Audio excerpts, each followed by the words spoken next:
them and speak to them for their investigation. In downtown Los Angeles, I'm Rasha Goel for LA This Week. Officials are urging anyone with information about the fire to contact the LAFD Arson Unit at 213-893-9850. Some of entertainment's biggest and brightest stars are being honored with award season in full swing. But too bad there isn't a Best City category. Los Angeles could have very well won, given an improving economy that always gets an extra boost of star power this time of year. Gil Reyes reports. Perched high near the clouds like a Greek god on Mount Olympus is one of the most coveted trophies in all of Tinseltown. Brought here to the Hollywood Hills for an industry photo op. It's a 10-foot-tall replica of the Actor statue. That's the biggest prize at the annual Screen Actors Guild, or SAG, Awards, one of several trophies handed out during award season. And the winner is the local economy, with the SAG Awards, the Golden Globes, and of course the Oscars expected to pump hundreds of millions of dollars into our local economy between January and March. Well, it's not just SAG, it's the whole award season and the industry in this town. I mean, it provides jobs for everybody, from actors to directors to writers to caterers to limousine drivers. Yes, when celebrities grace the red carpet, LA's hotel occupancy rates increase, as much as 10% higher than other big cities like New York. That's according to hospitality research firm PKF. Actress Julie Lake from the Netflix hit Orange is the New Black says her co-stars back east are coming over. Oh, yeah. I mean, I actually live in Los Angeles. A lot of the cast members live in New York. They're all flying out here.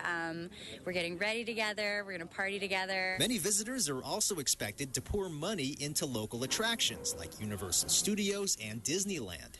They'll also dine at fine restaurants and catered events.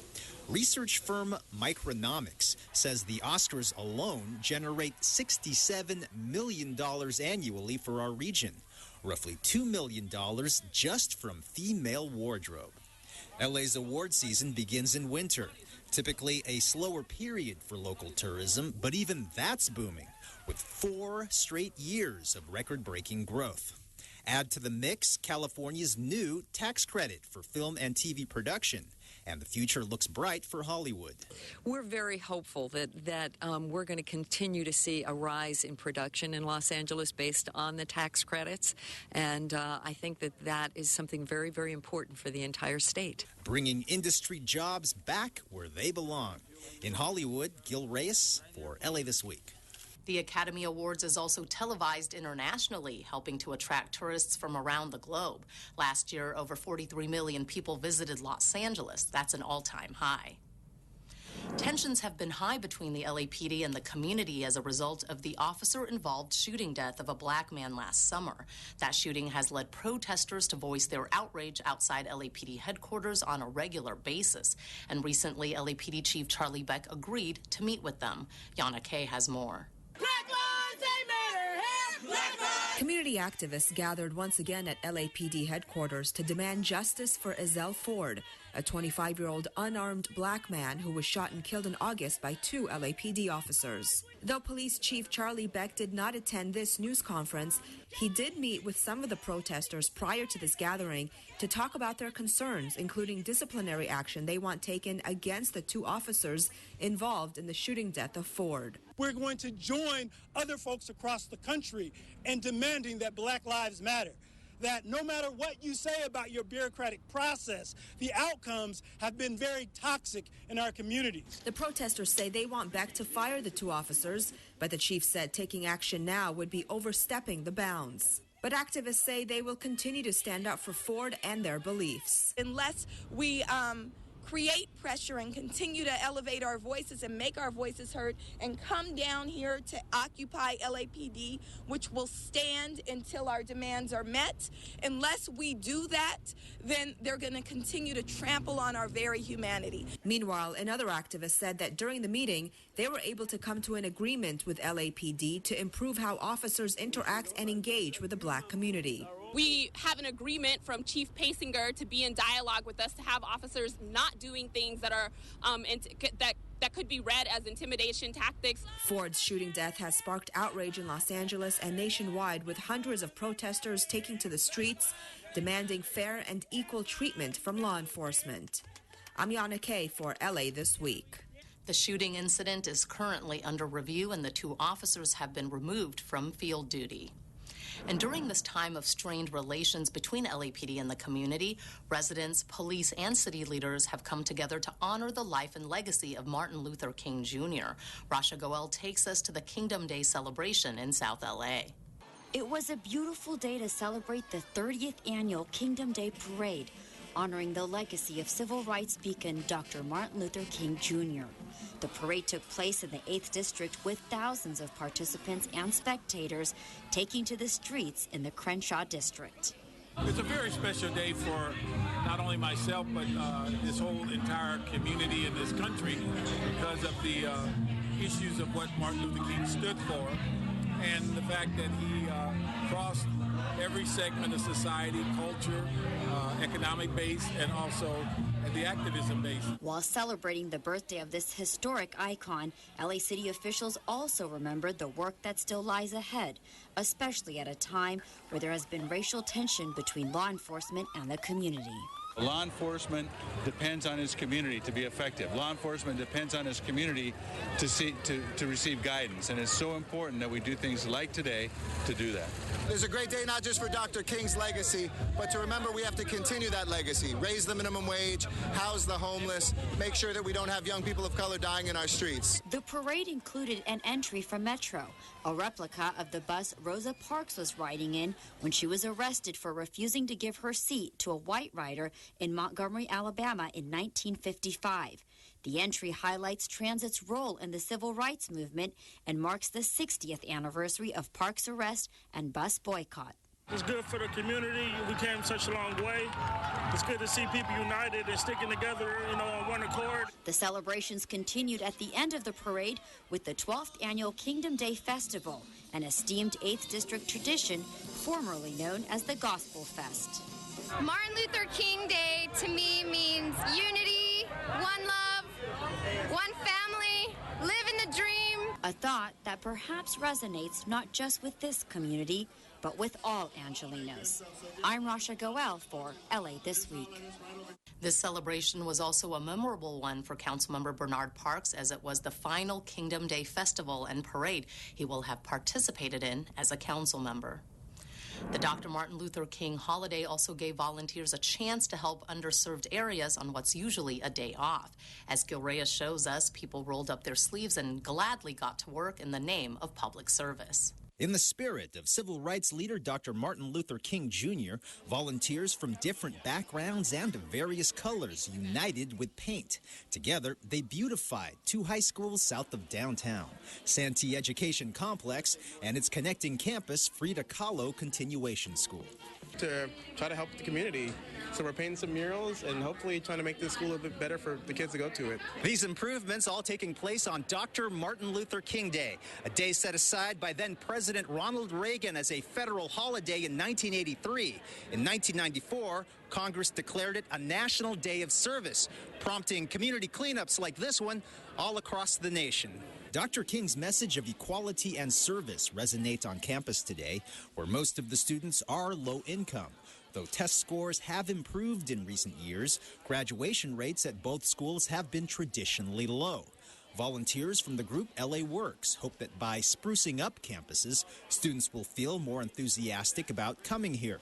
Following high-profile racial tensions nationwide between police and their communities, this renovation also allows people from different races to break the ice for a common cause. There's so much more cooperation and collaboration that doesn't always get reported on. They only see the tip of the iceberg, and that's where some of the trouble is. But the collaboration and cooperation and unity between even the police and the communities runs very, very deep. I'm so glad that I have this opportunity and that we all get to work together. Working together on vibrant murals where, in the end, color doesn't matter. South of downtown on this Martin Luther King Day of Service, Gil Reyes for LA This Week. More than 1,000 LA Works volunteers took part, and you can actually volunteer all year long. Find out how at laworks.com. It was a 4-day extravaganza of art, and more art at the LA Convention Center. The annual LA Art Show has played a hand in turning LA into something of an art mecca. Anna Marcos takes us on a tour. Enter through this arch at the LA Art Show and you're smack in the middle of Littletopia, an art form born in LA and now spreading around the world. It includes everything from the bizarre to the mundane, from silicone sculptures to paintings and more, all very pop and contemporary. This art lover tried to copy the Salvador Dali sculpture's expression and came up with new art of her own. If there's an art show, if there's an exhibit, if there's a gallery opening up, I'll try my best to get in there and take a look at what's going on. The LA Art Show is celebrating its 20th anniversary. Over the years, it has grown from 250 to 60,000 visitors, selling millions in artwork. Among the patrons, the Terminator himself. We caught Arnold Schwarzenegger looking at American flags. Kim Jong-il appears to be cryogenically frozen. The North Korean dictator is caught inside an American Coke machine.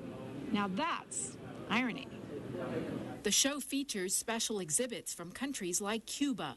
The China section has unique ink drawings, while the Korean area features, no, not Kim Jong-il, but a traditional art form called Tansei Kwa, which is now going global. It's very monochromatic, very simple, and it's an artwork that people are really starting to respond to. The United Arab Emirates set up a fancy tent and served up not just art, but Arabic coffee and dates. There's also a new form of Japanese manga art that features biblical characters.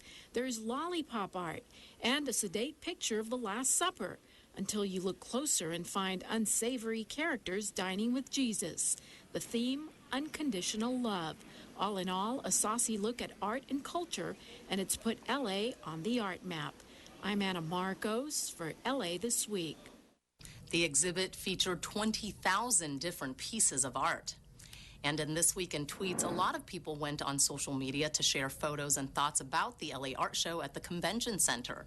At Art4Anyone tweeted, "Speechless by this Johan Anderson piece." And upon closer inspection, you realize that this realistic photo of a little boy is in fact a painting and not a photograph. Councilman Mitch O'Farrell tweeted a photo he posted on his Instagram account from the LA Art Show. He wrote, "Served on a panel at LA Art Show discussing murals and new ordinance with Elmac and Cheech Marin." And Time Out Los Angeles shared this awesome bird's eye view shot of the exhibition hall at the Convention Center with all the incredible art on display. And as Anna Marcos mentioned, over 20,000 pieces. Opinions needed on how to improve perhaps the busiest street in Mar Vista. Venice Boulevard can expect big changes as part of the mayor's Great Streets initiative. But what happens may be largely up to you. Gil Reyes explains. Who can it be knocking at my door? That's LA Mayor Eric Garcetti and Mar Vista Councilman Mike Bonin. They've mapped out a plan to get people's opinions face to face. Tell us what your dream is for a safe and a beautiful, great street in your neighborhood, and let us get to work finding the resources to make that happen. Speaking to business owners in English and Spanish, the duo led a team of about 100 volunteers, going door to door to educate people about the Great Streets Initiative. That's the mayor's push to refurbish 40 of some of the city's most well-traveled streets. Venice Boulevard is one of them. The plan is to make over a nearly 1-mile stretch of Venice between Inglewood and Beethoven. This could mean more planters. This could mean more parklets. So long as it's within reason and within budget, the choice is pretty much up to you, Mar Vista. People have great ideas. They want to improve the sidewalks. They want to bring more art, pick up the trash, take care of the alleyways in the back. Those basic things that kind of give a facelift to the street, but continue to invite more investment, more neighborhood shopping. It's a street shop. We try to be creative, use the best ingredients. Visits gave the mayor and councilman a chance to become familiar and hear concerns from area business owners, most of whom didn't give opinions on camera, but were left to think about it. The mayor and councilman also left brochures on doors about how to best access them before hitting the open road to gather more input. In Mar Vista, Gil Reyes for LA This Week. You can also give opinions about how to improve Venice Boulevard online at 11thdistrict.com/great_streets_survey. Silicon Beach gets a little bigger with the announcement of a tech giant's move there. The LA Public Library celebrates some good news, and LA makes its support for marriage equality known. These stories in City Beat. Yahoo! That's the new victory cry of city officials who are happy to announce Yahoo's move from its Santa Monica operations to Playa Vista. Yahoo says teams currently based out of its Santa Monica office will transition to the new Playa Vista campus this fall. The company's move will bring at least 400 jobs from its current location to LA, with space to accommodate future growth. Councilmember Mike Bonin, who represents Playa Vista, says Yahoo will add to a growing energy and spirit as Playa Vista becomes the real hub of Silicon Beach. 2014 was a banner year for the city's library system and its high-tech programs.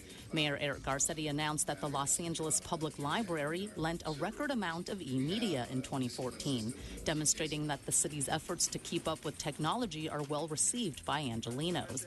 A big part of that record was the introduction of streaming media, which increased library patrons' e-music use by 600% compared to 2013. Last year, the Central Library downtown also launched a tech kiosk, allowing library patrons to check out laptops and tablets for use within the library. City Attorney Mike Feuer announced that he will file a brief on behalf of the City of Los Angeles, urging the United States Supreme Court to make marriage equality the law of the land. The Supreme Court announced earlier this month that it will take up the question of whether the Constitution ensures that same-sex couples can marry, hearing all 4 cases from the Sixth Circuit. Last summer, Councilman Mike Bonin became the first openly gay council member in Los Angeles to marry while in office. He released a statement saying the Supreme Court now has the chance to finally move our nation past the divisive and discriminatory question about whether my marriage is any different than any other. Before the new year, the city's Department of Recreation and Parks celebrated the grand opening of Leland Rec Center's own Field of Dreams. Let's play ball, and that's what kids in the San Pedro community are now able to do after the city and private organizations got together to give the Leland Rec Center in San Pedro a professional baseball field. And the kids could not be more pumped up about their new Dodger Dream Field.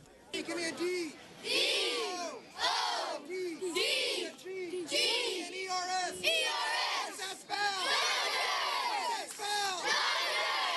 Budget cuts meant a lack of organized programs, which led to an underused park facility, and parents were frustrated. The local neighbors, they saw me walking around, and I was just by myself, and they came up to me, and they weren't happy, about what was going on here, and I wasn't happy either. Debbie Rouser triggered this effort and this movement through a Facebook post. And she messaged us and said, we need some help. The city spent $1.3 million to turn the park around. The Leland Rec Center now boasts an outdoor fitness zone, LED lighting, and security cameras throughout the park. The Los Angeles Dodgers Foundation built the baseball field, and the LA 84 Foundation also played a key role in making the park improvements possible. It's become what was noted as a place where people wouldn't want to go to what I believe is one of the absolute nicest parks that we have in our inventory. To celebrate the occasion, Dodgers greats including Tim Leary and Al the Bull Ferreira were also on hand to give kids some pointers by hosting a baseball clinic. This is exactly what this community needed. I've been talking for years now to parents, to different people, to let them know that we are so short in baseball fields, and it's so important that the kids have somewhere where they can go to play. And this is, I don't think that it's really sunk in how state-of-the-art this place really is. In this week's list of things to do, a night on Broadway, the LA Master Chorale, and portraits gone wild at the Hammer Museum.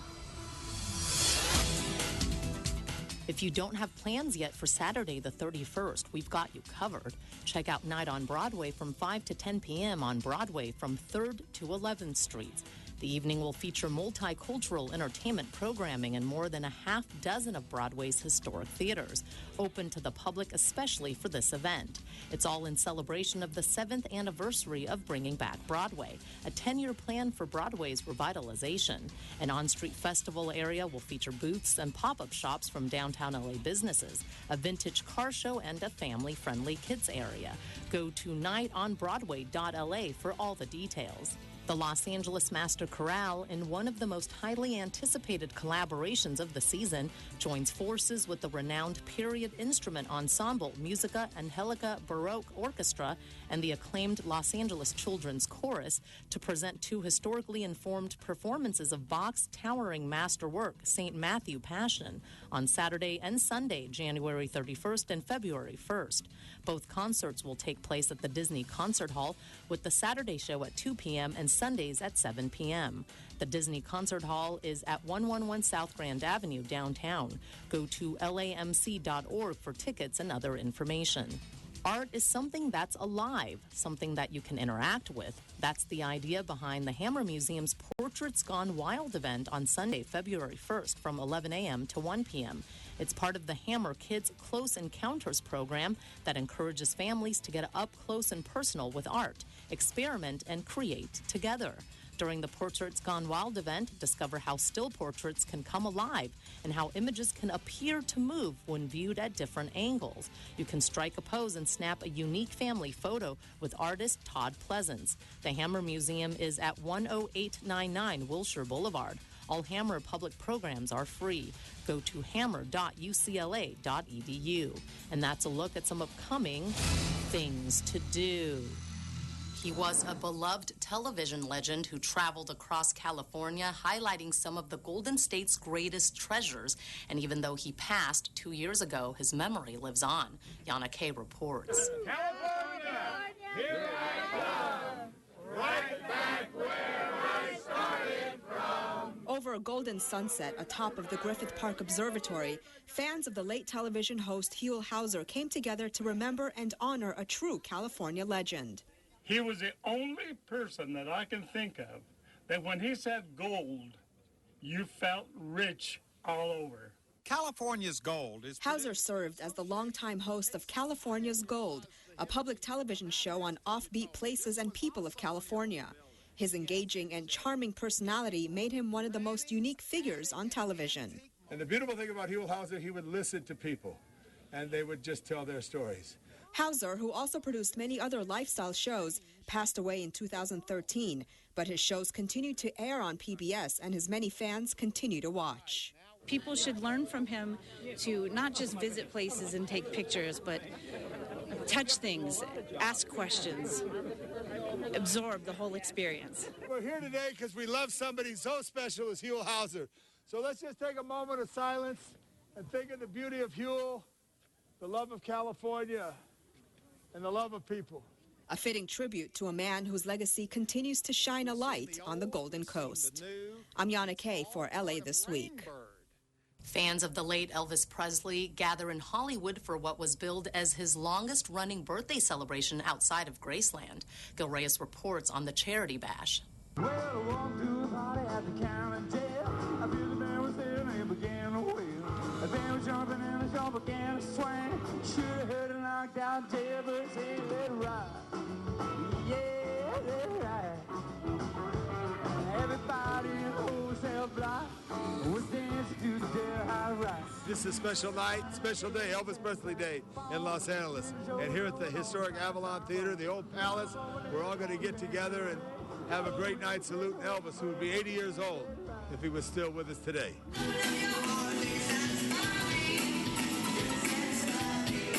This tribute show, hosted by events promoter Art Fine, follows in the charitable blue suede footsteps of the king of rock and roll.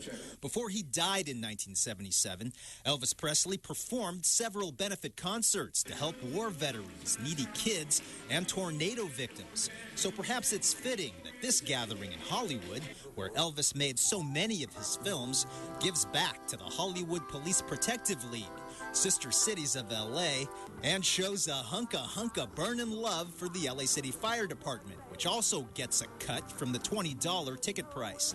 The Avalon Hollywood, formerly the Palace, hosted some of the King's earliest TV performances.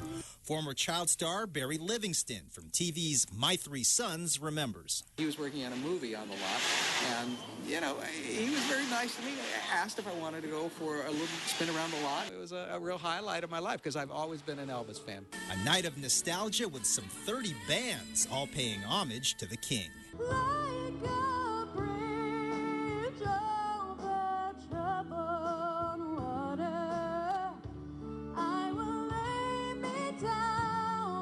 In Hollywood, Gil Reyes for LA This Week.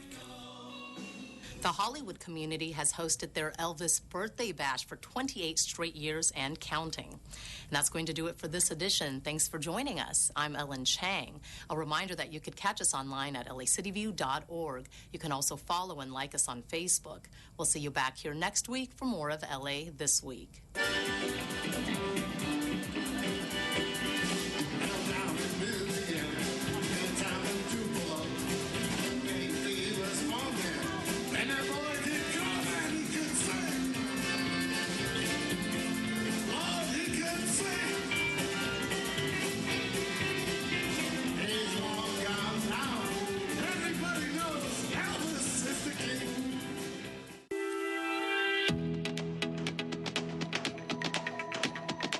Hi, my name is Michael Poon. Let me tell you about one of the programs that Office of Finance offers, the Taxpayer Advocate Program. The Taxpayer Advocate Program is designed to provide personal assistance to taxpayers who have complex business tax problems that have not been resolved in the usual manner.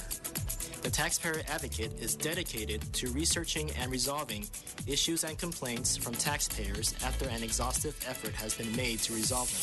There are 4 ways to reach the Taxpayer Advocate. First, you may send a fax at 213-928-9390. Attention Taxpayer Advocate. Second, you may send an email at finance.advocate@lacity.org.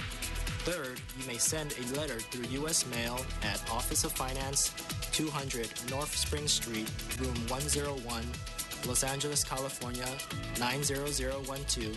Attention Taxpayer Advocate. Or fourth, you may ask any of finance employees to refer you to the Taxpayer Advocate.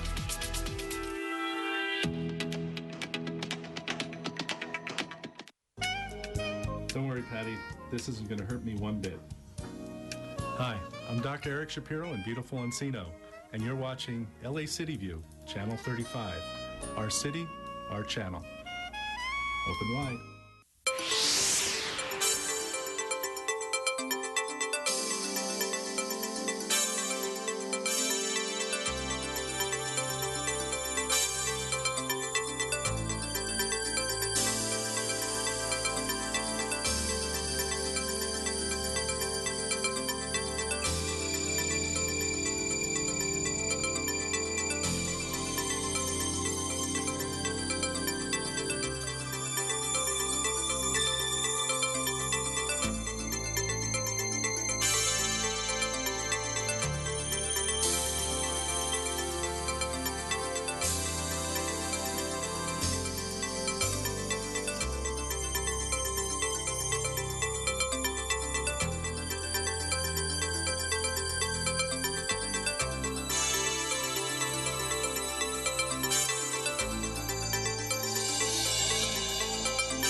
Sergeants, would you please get on the phone and call the members? Have the members report to the council chambers. Members, if you're in your offices, please report to the council chambers. I do want to thank Mr.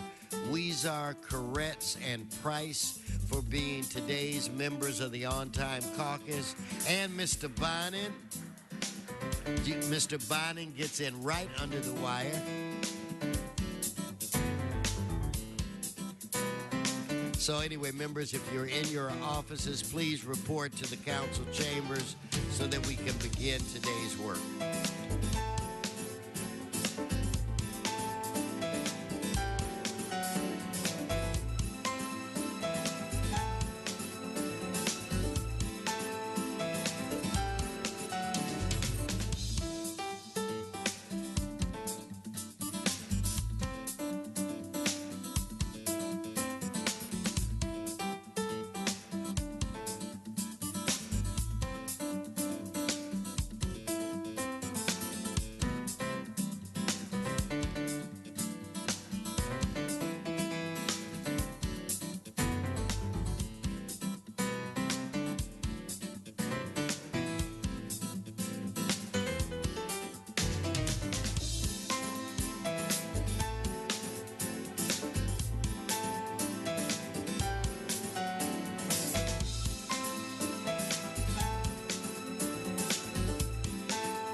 Mr. Mitch O'Farrell has arrived.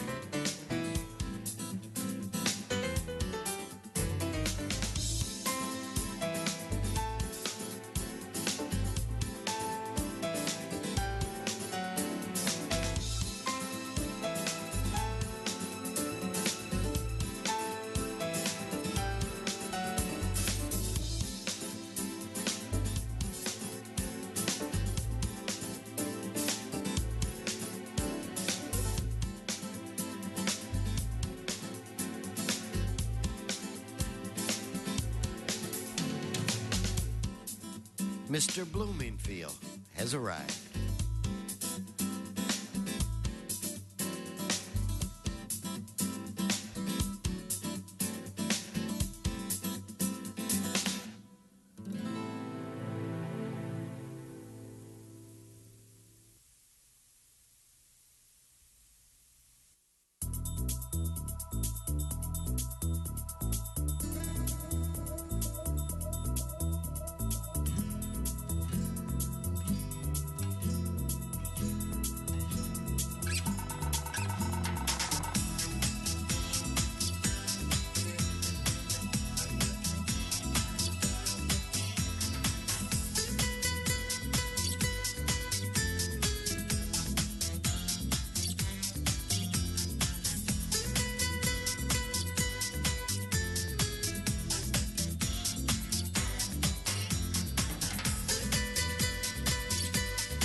Sergeants, I need 3 more members. If you please find them for me. I need 3 more members in order to start today's session.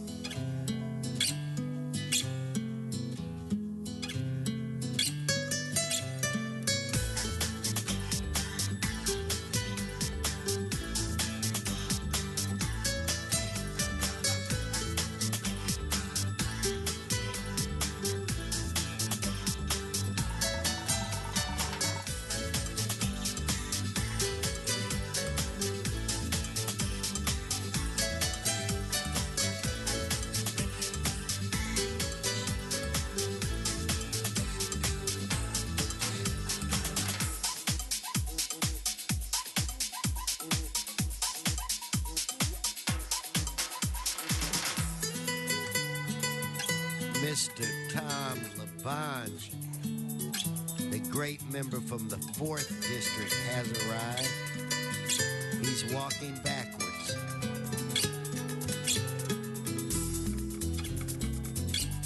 I need one more member.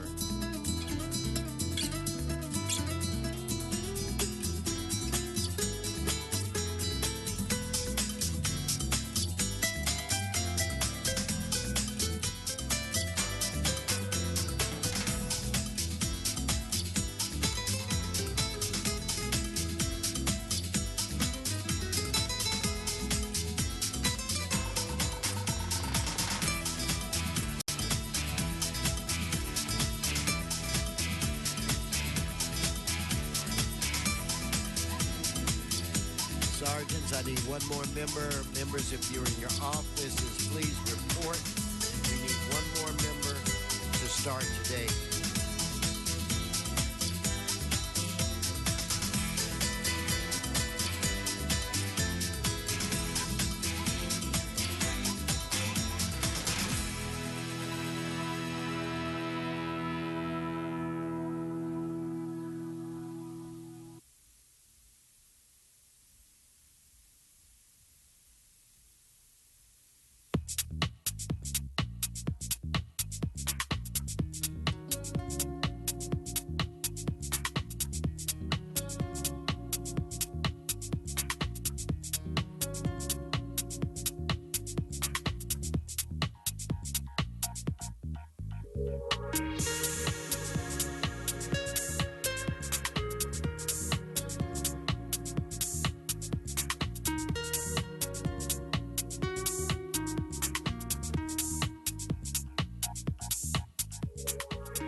Good morning, good morning, good morning.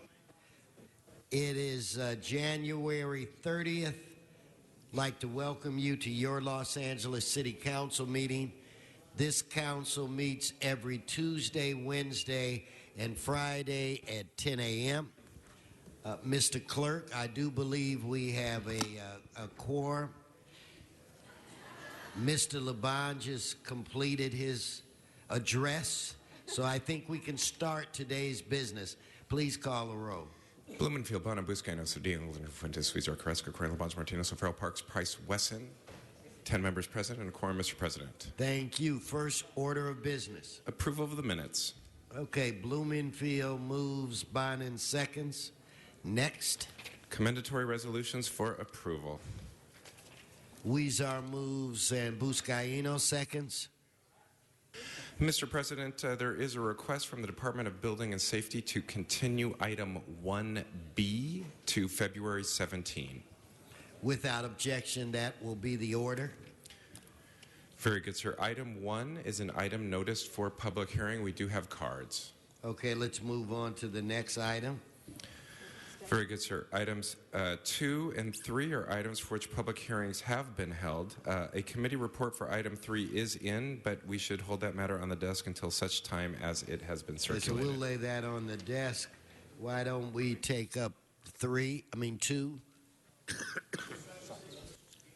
2 special for Mr. Cedillo. Let's move on, Mr. Clerk.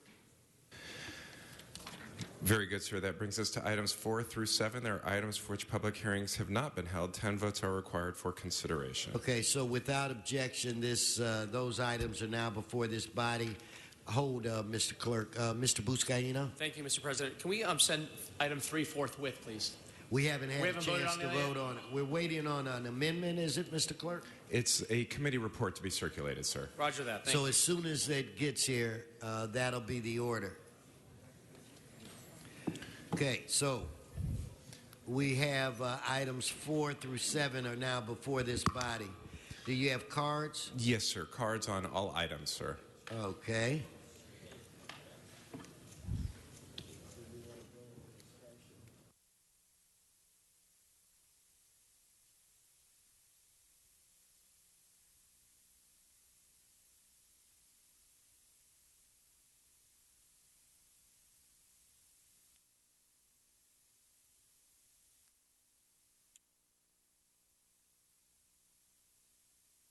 So why don't we take up a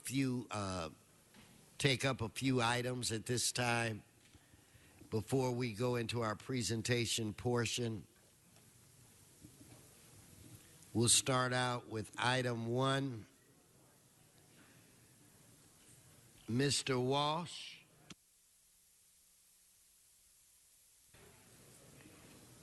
Mr. Herman, item 1. Please come forward.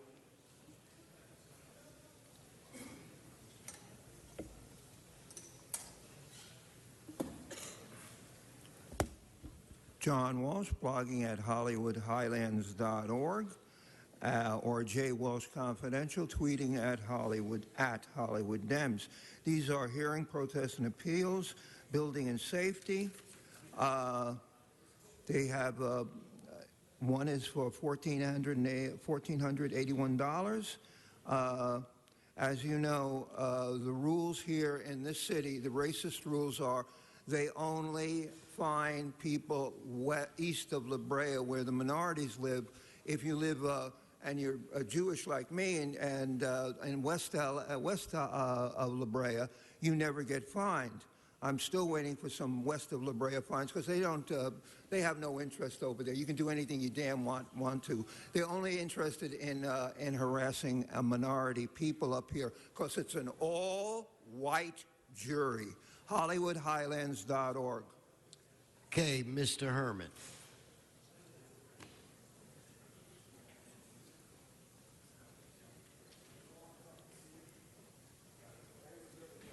Can we begin Mr. Herman's clock?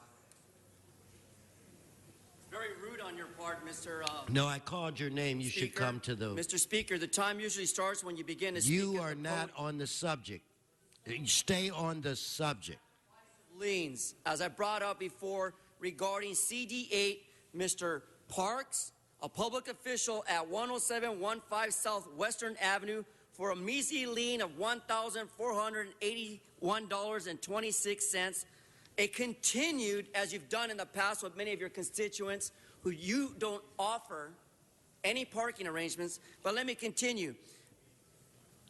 11009 South Main Street, a $3,594.12 lien brought by Councilman Parks towards and against his constituents. Again, an illegal process of the lien to extort many of us minorities in our communities regarding the impact of how these liens are just predatory. But as you can see, they don't listen to me or you as I speak and take away our time under the Brown Act. But let me finish. We also have current price in CD15, 128 North Alameda Street. And what about CD9 at 115 East 82nd Street? Joe Busciano. They don't give a rat blank about your process of due process through the actions of certified mail. I find them not just irrational, but pathetic to take advantage of your taxpayers.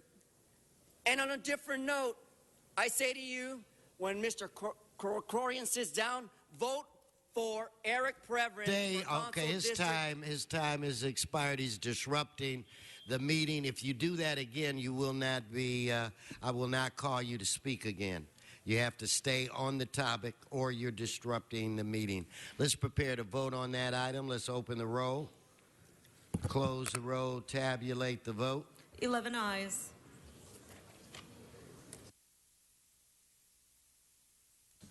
Mr. Koretz, I'd like to give you the floor if you're ready to take the floor.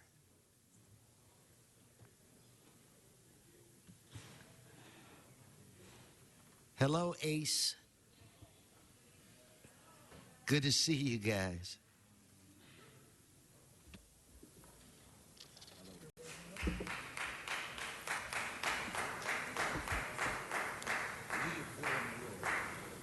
No applause, not at this time.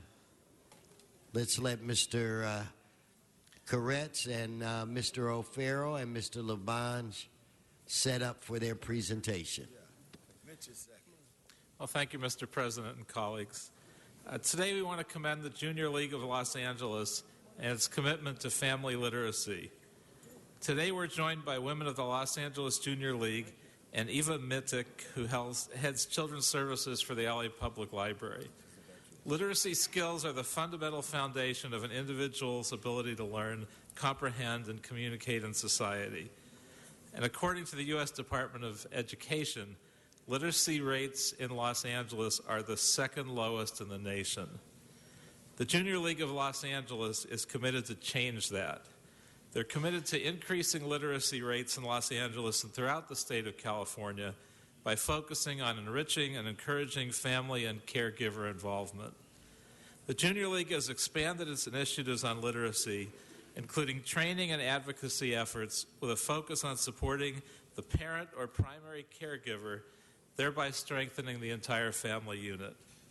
The Junior League of Los Angeles has partnered with the Children's Bureau since 2011 to deliver its Building Literacy One Family at a Time program, a parent-inclusive hands-on literacy project serving hundreds of children and their families.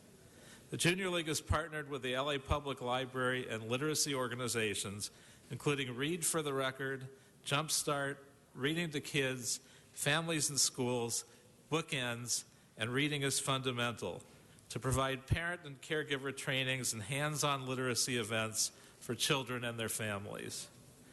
The Junior League of Los Angeles sponsored the Read Across California initiative, known as Assembly Concurrent Resolution 62, chaptered in September 2011 to raise awareness of the importance of reading to young children, the importance of independent reading, and to encourage everyone to read for 30 minutes every day in the month of March.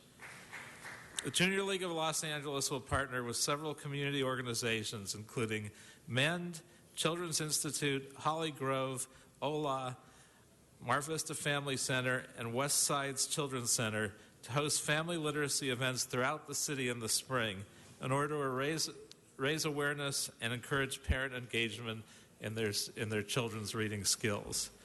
The Junior League of Los Angeles continues to develop new programs and tools to engage families in a lifelong love of learning and reading. And now it's my pleasure to ask Councilmember LaBonge to say a few words as well. Well, Mr. Koretz, thank you. We welcome the Junior League, which is big league. They're the Super Bowl champions of community service, and we crown it even before Sunday. It's so important, members, that we recognize the Junior League. For over 90 years, Mike Bonin, they have been active in all parts of the community.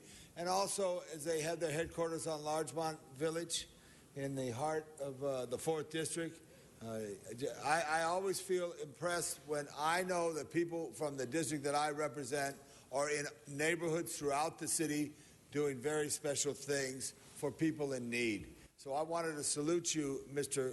Koretz, for this very special commendation. But each and every one of the members of the Junior League, I truly do want to salute. With Marie recently, we went out with others to a special spot in Los Angeles called the Dam, the Mulholland Dam at Lake Hollywood, to show how outdoors, hike for health, is a good thing for all of us. It is very simple. So I could keep talking about each and every one of you, but I will say thank you, Junior League, and I'm so happy that you're here today. Those who went before us and were with your compatriots in past times feel so good about all of you today and your commitment. Mr. President, this is the team that is going to win, not just on Sunday, but every day of the year. The Junior League of Los Angeles. I believe you, Mr. LaBonge. I believe you. And now I'd like to ask Mr. O'Farrell to have the unenviable task of following Mr. LaBonge. That's okay, Mr. Koretz. I'm used to it at this point, and it's all good. A lifelong love of reading, that is really what it's all about. I know that I was indoctrinated into that from a very early age, and I cannot even imagine life without that love. Reading opens up a whole new world of possibilities to children who felt that maybe the world wasn't open to them.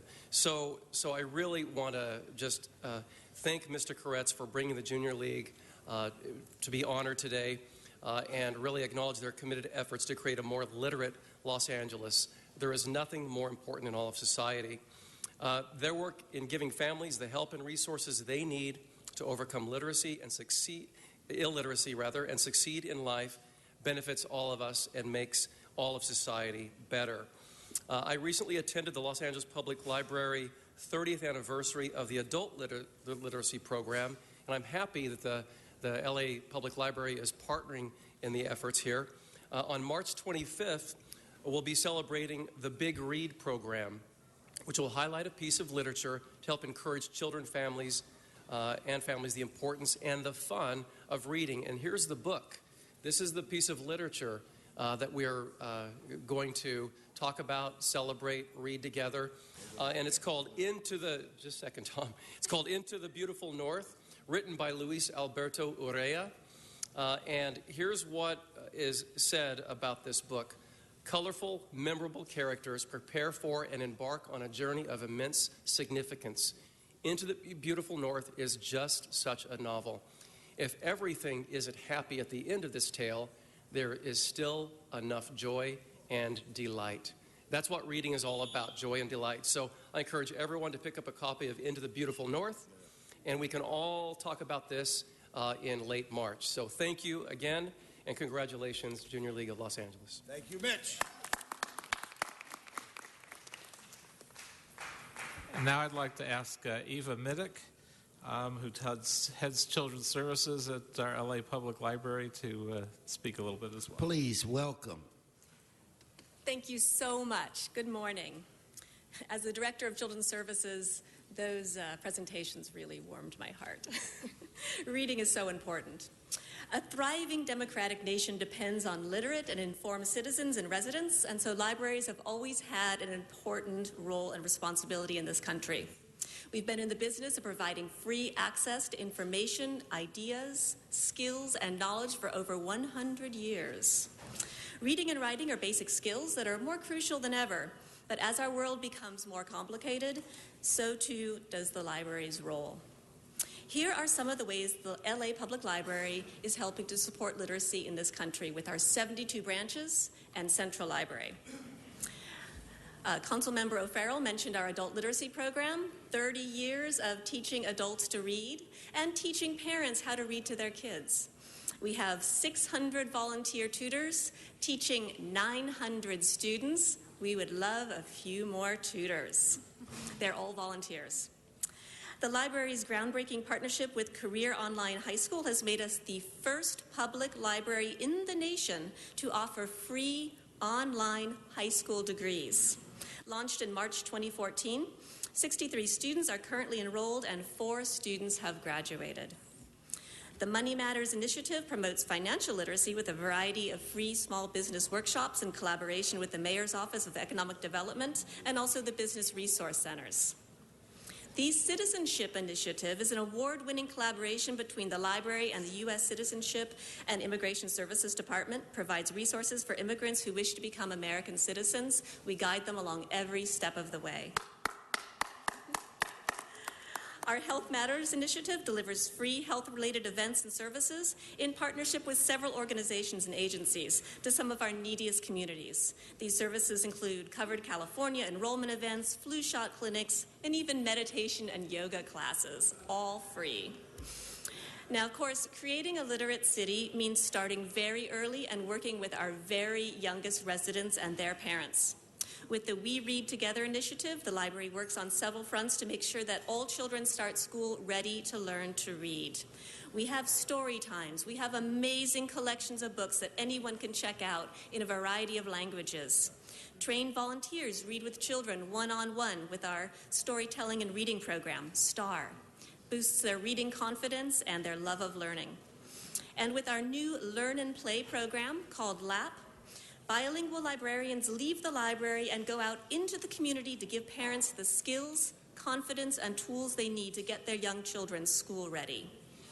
Finally, we have science literacy in the library as well. We have our Full Steam Ahead initiative, where we are using our role as a valuable out-of-school time organization to show kids the joy of science with hands-on activities.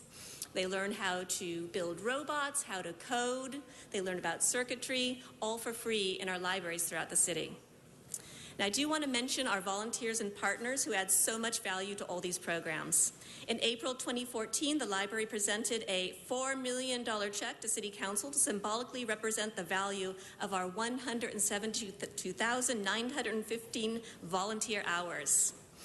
And of course, we have so many partners, and the Junior League has been a valuable partner for many years. We've worked with them on so many different projects, and we are looking forward to working with them even more closely in the years to come. Thank you very much. Very good. What was the first branch you worked in? Venice Library. And now I'd like to ask the president of the Junior League, Courtney Hunkel Garvin, to say a few words as well. I'm very proud to represent our organization here today, and on behalf of our board of directors and our over 1,100 members, I would like to thank all the council members and their staff for hosting us here today and for giving us this great honor. Thank you. I would also like to thank the Los Angeles Public Library for their partnership over the years in helping us to raise awareness for literacy of all types. Since 1926, the Junior League of Los Angeles has been at the forefront of positive change in our community. In addition to our ongoing Read Across California events, our weekly family literacy project in conjunction with the Children's Bureau, we are very excited this year in 2015 to begin our new literacy initiative to combat the 30 million word gap. We as an organization are determined that every child in this city will begin kindergarten with all the tools necessary to succeed in life.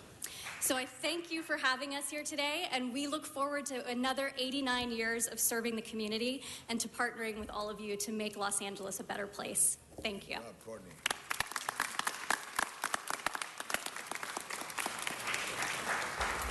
And Mr. President, if there are no other speakers on the queue, we'd like to make the presentation. Well, just let me thank you for all that you do.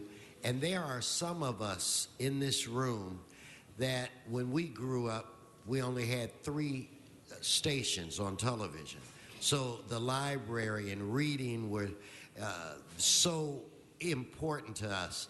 You could go to the library and read a book and travel around the world. You could hang out with the Lost Boys or go 20,000 leagues beneath the sea with Captain Nemo. And those things were real. So for you to fight so that others would understand the importance of this and how later on it would help them greatly. I have to, if I had a hat on, I would tip it to everybody, even you, LaBonge. But anyway, thank you. Let's give them another round of applause.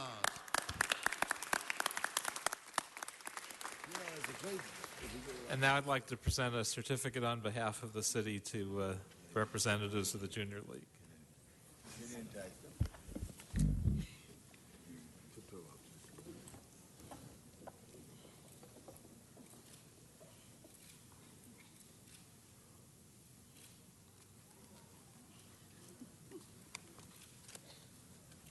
Betsy, wait, one more.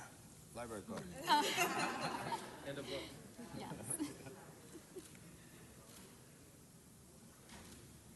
Thank you. We'll go in the back room. Yeah, we'll go in the back.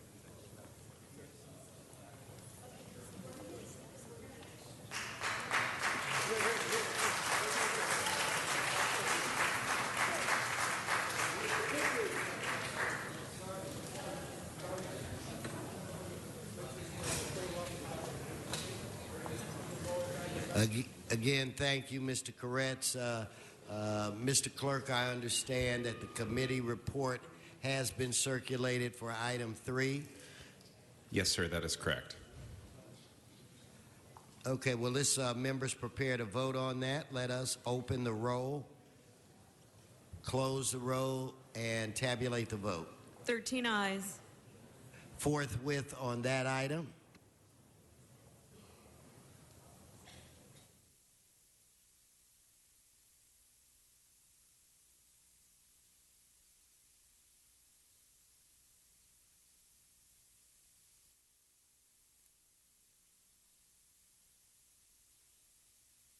Mr. Clerk, Madam Clerk, we're going to go to item 4, called special by Mr. Previn and Mr. Walsh.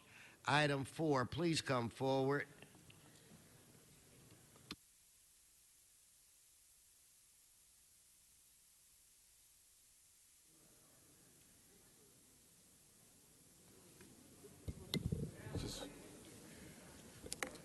Good morning, City Council, Council President LaBonge, and all of the assembled City Council. Oh, we don't have that many assembled City Council members, I've detected. We do have a quorum, sir? Yes?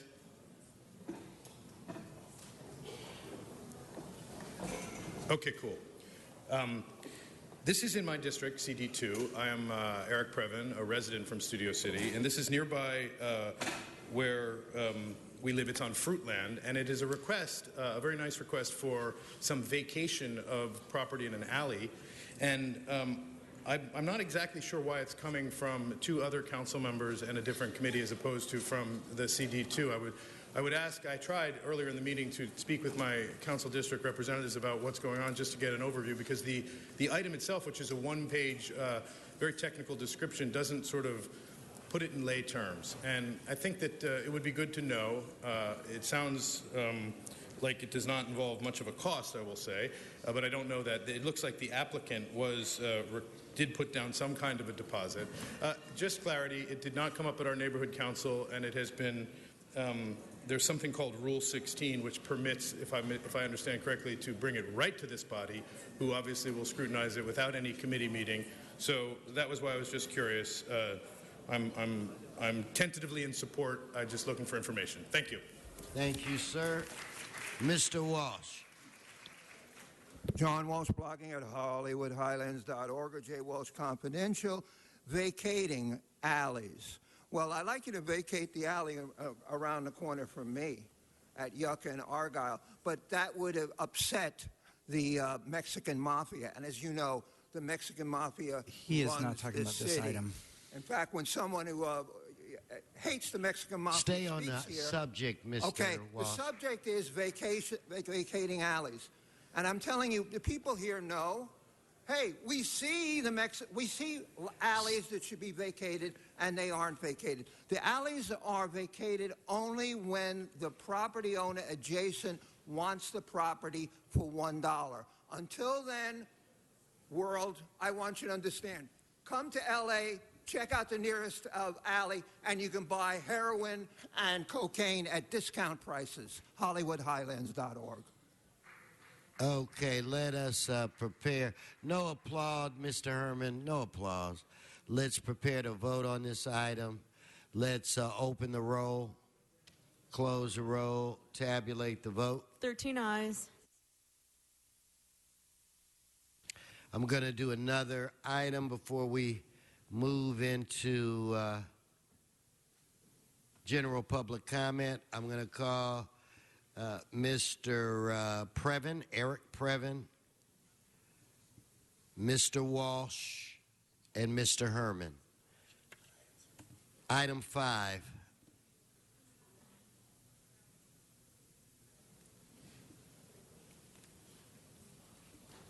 Mr. Previn, the floor is yours. Yes, it is Eric Previn, and I want to say thank you in advance, because this is the city clerk is putting on the agenda today in January, just the end of January, the holiday party for December of 2015, which is great, and I'm supportive of that. This year it will be in the Mayor Tom Bradley room, and I encourage all invited guests to attend. This year, which really was last year, December 14th, we did have a holiday party, and it was not in the Tom Bradley room, so I do think this could be considered something like a change in a nice way. The last one was at a very nice facility called Pico House, which is run by a city department, which I learned about today is called El Pueblo. So I'm very pleased that we are celebrating the holidays as a city, and I would love to be invited this year. And thank you for your time, sir, and for approving this. Thank you, Mr. Walsh, followed by Mr. Herman.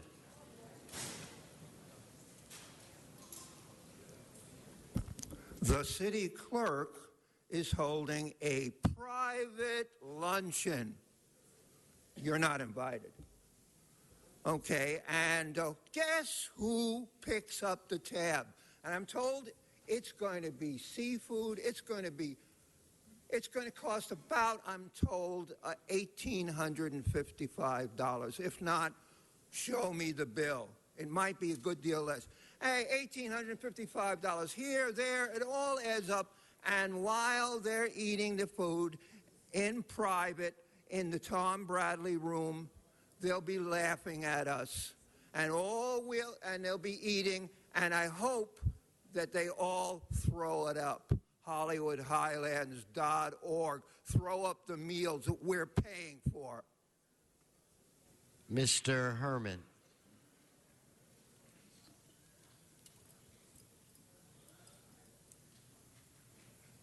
I wish the majority were all considered in the holidays events, but it's obvious that Speak into the we, microphone. the taxpayers, can't be invited to city events such as the Tom Bradley Christmas event, December 10th. I know I'm here on a pretty regular basis, and I was not invited, but yet your taxpaying dollars, all our taxpaying Speak dollars into the microphone. are going towards the reimbursement of the Department of General Services. So I'm just going to keep my time to 1 minute. As you can see, I'm down to like 29, 28. And so, Mr. Speaker, provide provisions for people, elderly and disabled, and veterans more so to your events so they can enjoy the accommodations of foods that you do not provide for the services, activities, and programs rendered under the general account of the City of Los Angeles. We, the taxpayers. Thank you, and keep your 3 seconds.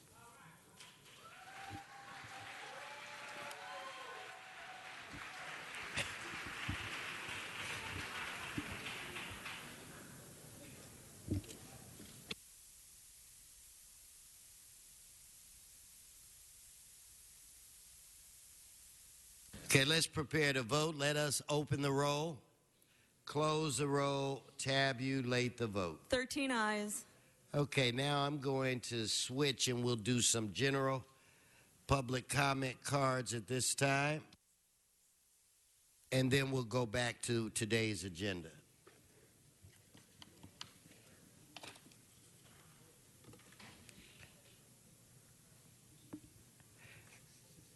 Mayra Flores and Chris Stewart, I think it is. Please come forward. Welcome.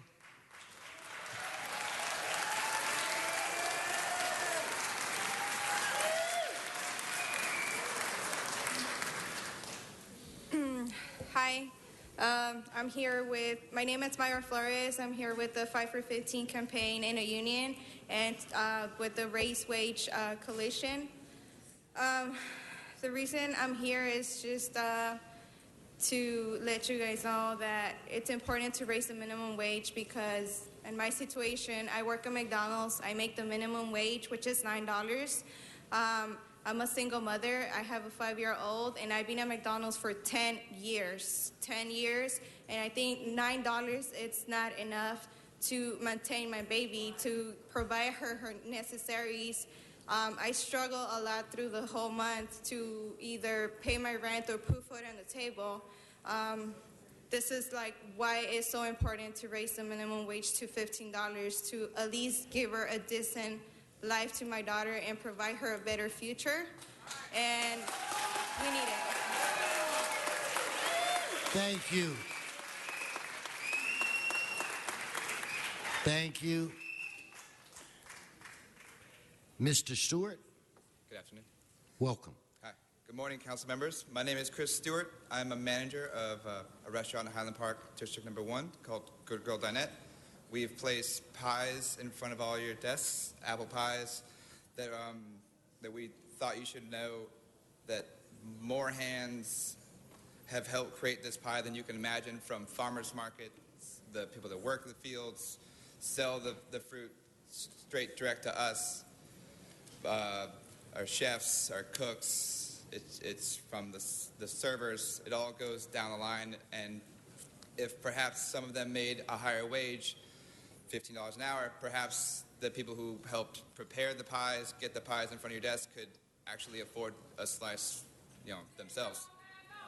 Okay, no disruptions. Go on. Finish, Mr. Stewart. Thank you. I feel that if we can get the sick days up from 3 to 5 days, then these people won't be in fear that, well, sorry about that, that they might Finish your lose sentence. that they will lose their jobs, that they'll be out of work. I want to instill that trust with my employees and for everyone to feed y'all. Thank you very much for coming down. And I do want to say that the pies, please, let's keep it down, look delightful. And as soon as we're finished here, I am going to I'm going to go get me some vanilla ice cream and get in French vanilla ice cream. I want to go all the way. So thank you on behalf of the council for the pies, and know that we are seriously reviewing this raise the wage, and there'll be committee hearings and a variety of other things. Thank you.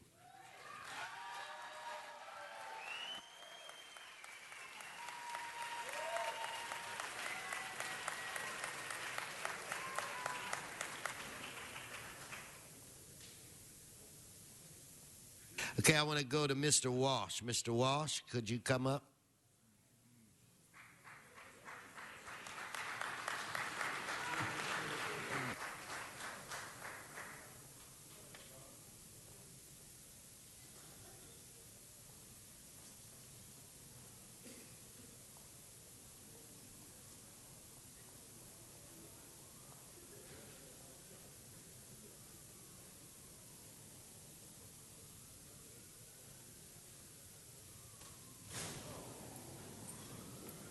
Mr. Walsh? John Walsh at HollywoodHighlands.org. My first job, 1961, $1 an hour. That's what we got paid. And you know what? We got more at a $1 an hour in 1961 than you get at a $9 an hour now. The money it's play money. It's worthless money. Now, this guy's smiling because you outnumber him. But wait till the Chamber of Commerce cuts up here and says, we can't afford to raise the minimum wage. Every business in America, including ours, will go out of business. And let me tell you, they will back down. They will back down on raising the minimum wage. Let's see what happens when they show up. And I just want you to know that L.A. is wonderful. And the symbol of L.A. is the burnt-out buildings at the Da Vinci. This city is out of control. $15 an hour minimum wage. Thank you, thank you, thank you.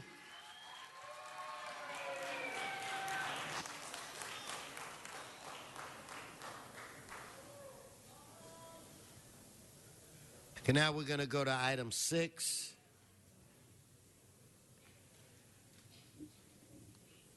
Mr. Walsh. Mr. Walsh passes on item 6. And Mr. Herman, item 6.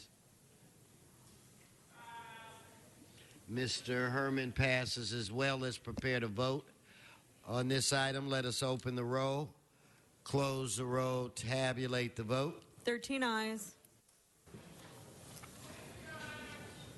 Your Honor.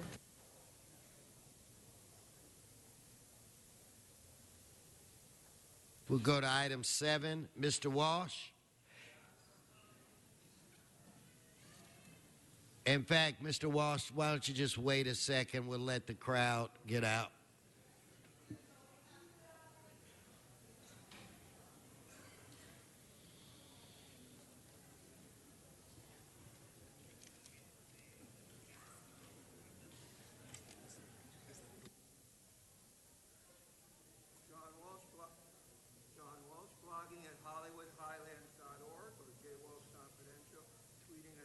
Dems. This is another one of your worthless reward offers. As again, we have gone through this in the past 10 years. You have paid out one reward, which was a hit and run near Century City, where a white man hit another white man. These people, Moses Nelson, these are all minorities being killed by drug dealers. You know, the Suge Knight types. And what we're seeing here is, again, no one is going to ever try to collect this reward because, as my shirt says, which I bought on Hollywood Boulevard, snitches get stitches. Anybody who, so this is just a worthless charade offering money when we know that the gangs control the city, and when an anti-gang speaker speaks in the city, Mr. Beck apologizes. Thank you, Mr. Herman.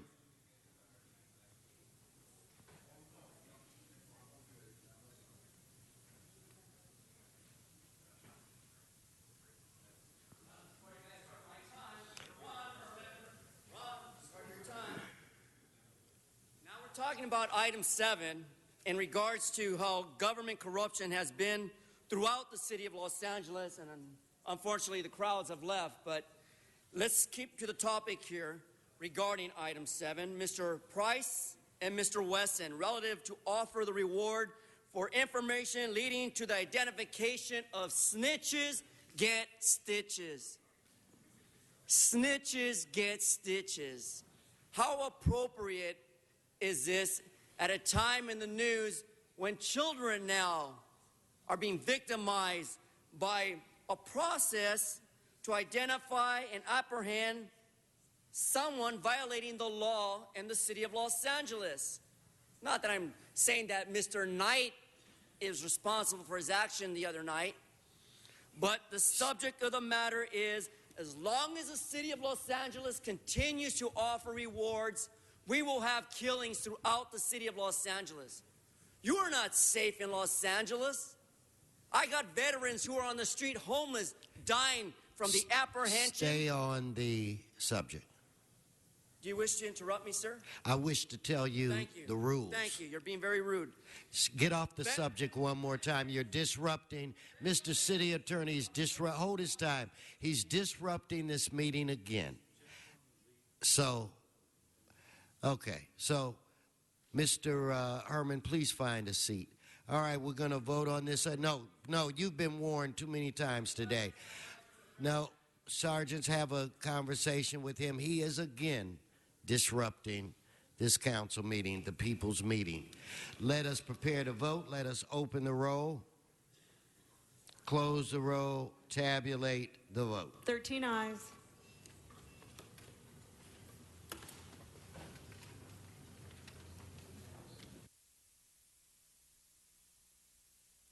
Let us recess this meeting, go into the special meeting, Mr. Clerk. So if you could do what you have to do to take us there. Very good, sir. If I may call the roll. Blumenfield, Bonabuscano, Cedillo, England, Fuentes, Suizar, Koretsko, Correa, LaBonge, Martinez, O'Farrell, Parks, Price, Wesson. 13 members present and a quorum, Mr. President. Item 8 is an item for which a public hearing has not been held. 10 votes are required for consideration. Okay, so without objection, this item is now before this body. I have cards on this item, and I'd like to call forward Mr. Walsh and Mr. Previn.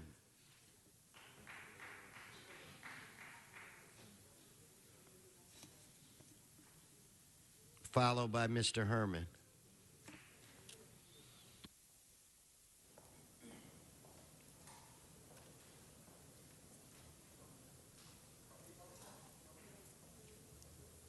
John Walsh, blogging at HollywoodHighlands.org. This concerns 1601 North Vine, a few blocks from where I live, where you're putting up a huge high-rise. And they've taken out the sidewalk. You have, there's absolutely no consideration for pedestrians there. I'll put the pictures on my email, my tweet. And now, see what happens is, the developer just does whatever they damn well want to. Then the city inspectors come and say, this violates the city ordinance. So what the developer does, who's paid money off to all these people up here, is then get the ordinance changed. So what this does is approve an amendment. An amendment which allows them to do any damn thing they want. This is a block south of Hollywood and Vine. Anything they damn want, right next to the big Lux Radio Theater, as it used to be called. I'm telling you right now, the answer for you people is build high-rises. Meanwhile, if you go out there, you'll find homeless people lying in the gutter. In the gutter. And what are you going to do? Somehow all this money is going to shower down on them. As we continue to build high-rises, that's the answer to all problems, is to build high-rises and then let the homeless sleep in the street in front of the high-rises. This city is out of control. As I've said, do not hold a World's Fair in L.A. HollywoodHighlands.org. Okay, Mr. Previn. Mr. Herman. Okay, thank you, sir. Mr. Herman.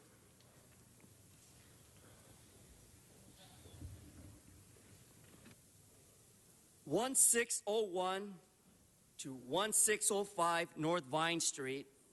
It is a proposal for an ordinance for the property located. But let's not talk about this property. Let's just talk about the issue of density, which subjects many of you Angelenos, all you residents of Los Angeles, to the harm and the failure of the city to provide adequate services for directing a good plan, Mr. City Attorney, a good plan that I object to on this amendment, to adopt the findings by the City of Los Angeles Planning Commission. I thought we were through with the issues regarding municipal codes throughout North Vine Street in Hollywood, area plans for mansionization. Apparently, the subject of the matter is not important to you taxpayers, because as you see, many of those who are speaking now prevent us under the Brown Act to ask for a hold for one reason, because I, a constituent, object to the amendment until there is a community outreach on record, published throughout the community where it is impacted by the adverse charges of this council action. The city's operation is out of control. Hollywood Highland John Walsh is absolutely right. Do you doubt what we're saying? Listen to the corruption. Thank you. Mr. O'Farrell. Thank you, Mr. President. Just to clarify, this issue goes back to 2011 when the J.H. Snyder Development Company was granted a zone change on a parcel of land on a prime commercial corner at Selma and Vine. It is a mid-rise building of 8 stories, far from a high-rise, 100,000 square feet. The project is well underway. What this does is it corrects the error that the planning department made and enables the project to continue and mitigates the issue that they're caught with in terms of the street improvement conditions, which they will still satisfy. And the last day of action is today. Otherwise, they're going to be in limbo and have to stop all construction. So I urge and I vote, and we can continue the project and keep these people employed who are working on it. And it's good for the Hollywood economy. It's good for the LA economy.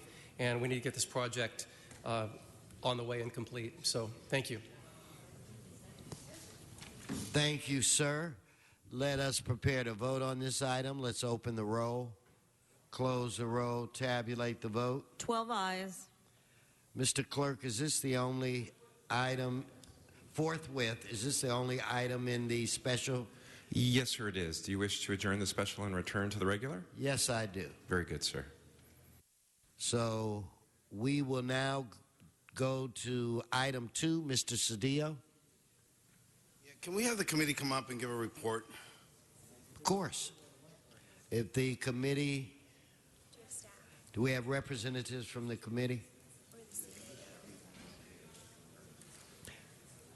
We'll just have the department. Maybe we can have the CLA, CAO, or whoever. Who's saying? CAO. It's not going to work. I don't have to play these games.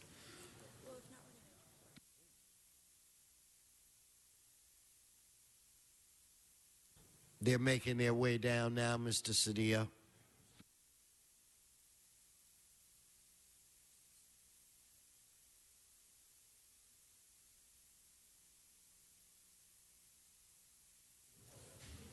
Good morning, Manny Chavez with HCID. Julia O'Leary with HCID. Nick Kimball with CAO. Should we proceed? Mr. Can you clarify Cedillo? the discrepancy in the CAO's report, please? The difference is the recommendation, I believe it's number 1 in our report, is updated for the CSPG contract amount, which slightly differs from the HCID report. And so is the new report that we're going to adopt reconciles that? Yes. Okay. Yes, sir. Subject to-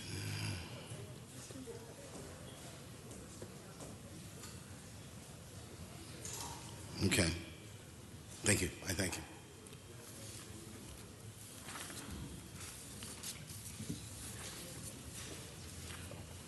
Now we do this piece.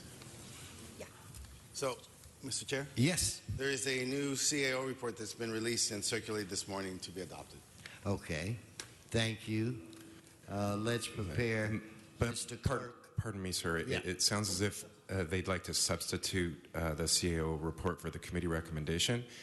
If that is correct, we should first vote on whether to substitute, and then if that passes. Okay, so let's have our first vote where it relates to the substitution.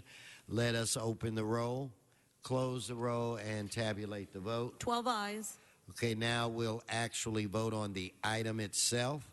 If we could open the roll, close the roll, tabulate the vote. 12 ayes.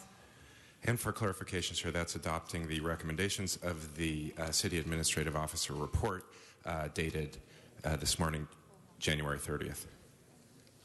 Okay, so that should bring us back to general Yes, sir. public comment.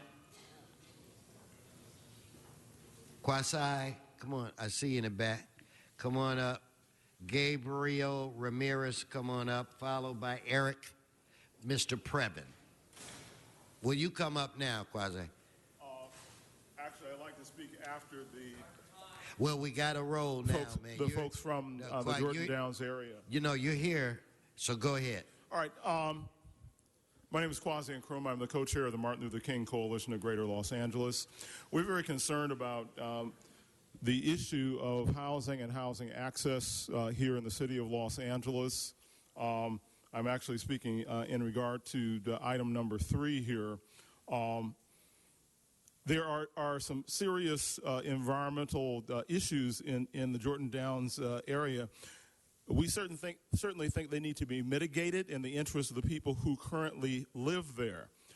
We think the city council and our city needs to hold the line on stopping the loss of low income and particularly public housing here in the city of Los Angeles. Is being lost throughout the country. I was out last night till 2 o'clock in the morning doing the homeless count in my area. Many of the homeless people in our city are not without any resources. Some of them are working for a living but simply cannot afford a place to live. Thank you. Please hold the line. Thank Not one you. step Your back. time. Thank you. Your time's expired, Kwasi. So now, do we have Gabrielle Ramirez? Then, if I could have Mr. Previn, Eric Previn, followed by Mr. Barajas, Brian Barajas. Mr. Previn, general public comment. Brian, if you could get ready to make your way up.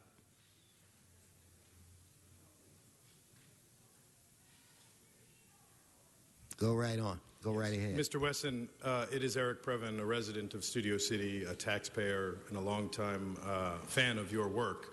And I'm very familiar with your work, sir, because I'm able to see you when you conduct business here on Channel 35 for our many residents.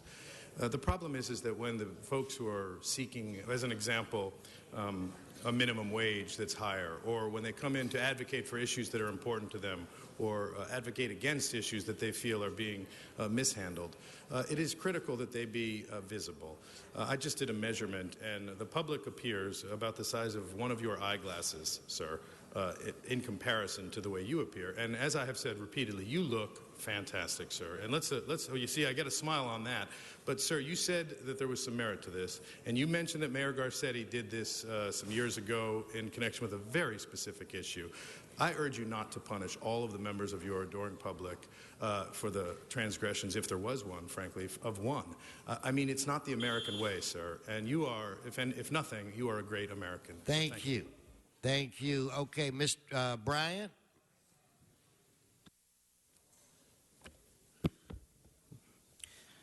I think you know, anybody who claims that anyone is being a great American, obviously you have to judge the person by the actions that they take in order to save the country. I know that some people here have heard of the Greek elections, and the reason I bring that up is because the Greeks are moving forward to abolish any form of austerity measures and going against the fascism which is spreading in Ukraine, into Europe, and now into the United States. So anybody here who wants to be a real American, I suggest that people follow in the footsteps of Alexander Hamilton, which I do have a 1795 public credit, and people keep saying you should read, then you should read this. Thank you, sir. Mr. Herman, and I'm still looking for, I believe it's Gabrielle Ramirez. Would you come to the microphone, because you're disrupting the meeting when you holler from the audience. The floor is yours. As all you are witness to violations of the Brown Act, I'd like to point out that Mr. Krikorian should not be reelected in District 2, but we should support the person by the name of Mr. Preverin Eric, who many times has denied his public comment by interruptions. On top of that, again, let me tell you about the NFL. If it wasn't for Drake and our mayor, who better than fill up a pigskin and blow into it and make things happen for the NFL? Because I sure hell don't get on my knees to do favors for favors. I support every American, every veteran, every homeless person that you deny the right, the process to live in the city of Los Angeles by gentrification, and you should be guilty of your charges as criminals. Thank you. Mr. or Ms. Ramirez. Okay, I have no more general public comment cards. So, Mr. City Attorney, general public comment is closed. Mr. Clerk, what is before this body? Mr. President, Council has motions for posting and referral. They are posted and referred. The desk is clear. Okay, that brings us to announcements. Announcement, Mr. Labange, I will allow you to speak from, who is that, Mr. Buscaino's chair? Thank you very much. I just want to tell everybody what a wonderful few weeks that we've had, and the parks are as green as Ireland. So to go hiking in Griffith Park or Kenneth Hahn State Park, any of the Santa Monica Mountains, Angeles National Forest, it's a great weekend for hiking. And then also I want to say I strongly support the West Coast team, the Seattle Seahawks, as they battle the great New England Patriots, one of the finest teams in the history of the National Football League. Mr. Bonin. Thank you, Mr. President. As a proud son of Massachusetts and New England, that demands rebuttal. Go Patriots. Oh, boy. So, Mr. Labange, go back to your side. Okay, announcements, members. Mr. O'Farrell. Thank you, Mr. President. Tomorrow, we're going to have our monthly council member in your corner at Lemon Grove Park in East Hollywood, starting at 9:30. We're going to have a small resource fair and a community walk as well, and I hope those listening can join us for community outreach and letting folks know how to better access the services from the city and our office. Lemon Grove Park tomorrow morning at 9:30. Thank you. Any other announcement? Mr. Cedillo. I know we have to wrap up, Mr. President, but I'd like to invite everybody in the chambers. I'd like to invite the council members and their staffs to have lunch with me and this little business that we have up on the hill called the Los Angeles Dodgers. And the Dodgers are here. They're coming into the building. We'll be upstairs in the Bradley Tower. Those who hunger for Dodger dogs don't have far to go. I've got a long list of Dodgers here, but we've got Hall of Famers are here with us. Ron Cey. We have the Penguin. Hershiser is here. Yasiel Puig is here. Wow. In addition, we have Pedro Baez, Austin Barnes, Mike Balsinger, Daniel Columbe, Yimi Garcia, Yashami Grandal, Chris Hatcher, Kiki Hernandez, Kenley Jensen, Howie Kendrick, Zach Lee, Adam Laboratory, Juan Nicaso, Jock Peterson, Joe Peralta, Chris Reed, Paco Rodriguez, Justin Turner, Scott Van Slyke, Joe Wineland, Chris Winthrow, and Dodger third base coach Lorenzo Bundy. They're all here. The Dodgers are touring the city in a bus, stopping at different high schools, including Garfield, Hollenbeck Middle School. They're at the Downtown Women's Center. That's where they're just coming from, Harbor Division, LAPD, and they're coming up here to have lunch with us, doing a great tour about getting people involved in health, sports, and civic engagement. So everybody who's here, who's hungry, wants a Dodger dog, we've got a little Dodger cap for you. Don't be shy. Come on up and join us and join the great Los Angeles Dodgers. Where's Tom? There you go. That's your cue, Tom. President, I want to thank Mr. Cedillo for that. The only disappointment, they're going to Garfield instead of Roosevelt, but you'll get that next year. Where Willie Davis came from. Roosevelt High School, my Willie favorite Davis.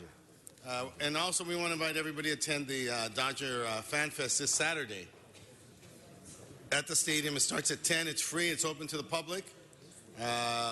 You'll get autographs, tours, and be able to come in and purchase your season tickets. So this Saturday, Dodger Fun Fest at Dodger Stadium starting at 10 a.m.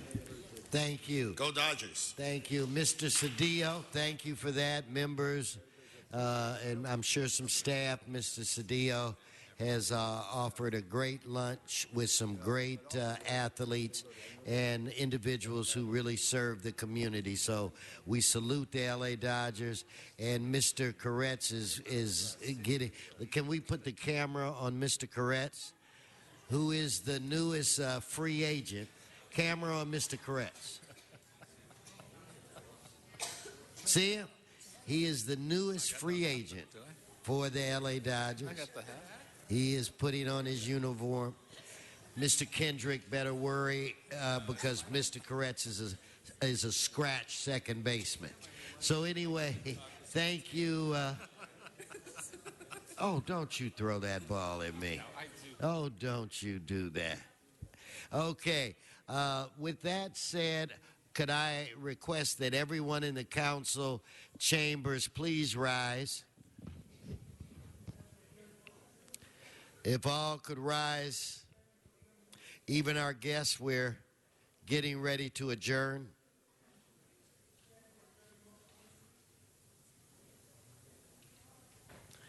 Thank you all. I will first look to my right, Mr. Koretz's side. Do I have adjourning motions? Mr. Kokorian? Yes, thank you very much, Mr. President. I'd ask that the council adjourn its meeting today in memory of John Bilezikjian. John Bilezikjian was one of the great virtuosos of a classic Armenian instrument called the oud. The oud is sort of like a lute, an 11-stringed classical instrument, and John Belizikjan was the world-renowned virtuoso of this instrument. He had an eclectic career that included performances with Leonard Cohen, Little Richard, Robert Palmer, Luis Miguel, and Placido Domingo, playing the oud. Who would have ever thought? He played with the Los Angeles Philharmonic, the Boston Pops, and many, many others. And he had a storied film and television career as well. Many of his performances were in music soundtracks, including Schindler's List, The French Connection, the theme for Mission Impossible included his performance. He played 40 different musical instruments, and he sang in 12 languages. An amazing Renaissance man, truly. He's a product, in part, of the San Fernando Valley, having attended then San Fernando Valley State College, now CSUN. And when he left college, he said, you know, I'm going to go over to Paramount Studios and audition with my oud. And he did. And that's what led to a decades-long career in film and television. It's truly a great Los Angeles story of an immigrant who arrives here, actually not an immigrant, son of immigrants, who arrived here and made a great career for himself with his mastery of traditional Armenian folk music. He's survived by his wife Helen, his sons John and George Belizikjan, his stepsons Mason Walton and Morgan Walton, and 3 grandsons, but he will be long remembered by all members of the Armenian community and fans of world music throughout the United States. And I've just been informed by Avak that he lived in the district that I'm fortunate enough to represent, Victoria Placer. Anyway, it's amazing. It's just truly amazing. Now, I'm still on my right. Any other adjourning motion? Mr. Parks? Thank you. I'd ask that we adjourn in memory of Rihanna Gost, who passed away on January 28, 2015 at the age of 17. She was born May 15, 1997. On January 28th, Rihanna, who's affectionately referred to as Annie, was struck by a hit-and-run driver while crossing the street at 48th and 9th Avenue in Los Angeles. The driver fled the scene, ditched the car, and left her in the middle of the street to die. She was transported to Harbor General Hospital on Tuesday in critical condition and passed away on Wednesday morning. The man responsible for this act turned himself in to the authorities and was arrested at 9:30 a.m. on Wednesday, January 29th. Rihanna was a senior at City of Angels School and was on her way to graduate in June of this year. She had a dream of opening a bakery called Annie's Pastries after she left high school. She's survived by her mother, Desiree, her sister, Alexa, and her brother, Regis, and a host of family members. The family is asking also that they're trying to cover the funeral costs, that if people are interested in supporting them, they go on their webpage at www.gofundme.com/WeLoveAnnie, and they would be very appreciative of any contributions. Thank you, Mr. Parks. So tragic. I'm now looking to my left side. Members, anyone to my left? Mr. Cedillo? Yes, in 1973, with less than $40 in his pocket, Dr. Vasquez immigrated to California, vowing to return and bring his young wife, Lucy, and their son. We have lost a great Angelino and a great character, persona of the Highland Park area. Dr. Vasquez, in 1981, he and his wife set up this North Figueroa Animal Hospital, and they've been there until his recent passing. And they were just the center of the entire community for everybody who had a stray dog or a cat or their rabbit or their little animals. Were always visiting them. He leaves his family, his wife, his 3 children, 5 beautiful grandchildren who he loved to spoil. He came from Manila in 1973, and it was during a time period of tremendous tumult that was taking place in the country. He came out here, got his degree, mentored in his field, and then became a leader in the area at the North Figueroa Animal Hospital. And that work will be continued by his son, Dr. Reynaldo J. Vasquez, Dr. Joey, who was at his father's side. And so we will miss him. He was laid to rest last Friday, and the family and the city mourn his passing. Thank you. Well, I'll go back to the left. Mr. Buscaino or anybody next. Okay, back to you, Mr. Koretz. Thank you, Mr. President. On December 23rd, our city lost a remarkable educator and community leader when David Michael Hirsch passed away unexpectedly from injuries suffered in a fall. 61 years old, he was the beloved principal at Hesby Oaks Leadership Charter School in Encino, and he'd been principal of Wilbur Elementary School as well. Wherever he served, he was a devoted champion of quality and caring education, a tremendous friend, a mentor to students and their families. He was also a very active member of the Encino Chamber of Commerce, very involved in many community and educational endeavors. And he will not only be remembered for his excellence as an educator, but he was a very warm-hearted guy with a kind personality and an easy laugh. And he will be sadly missed by everyone who knew him. He is survived by his wife, Deborah Hirsch, sons Noah and Jordan, brother Howard, and of course he is deeply missed by the countless students, past and present, and their families. Thank you, Mr. Koretz.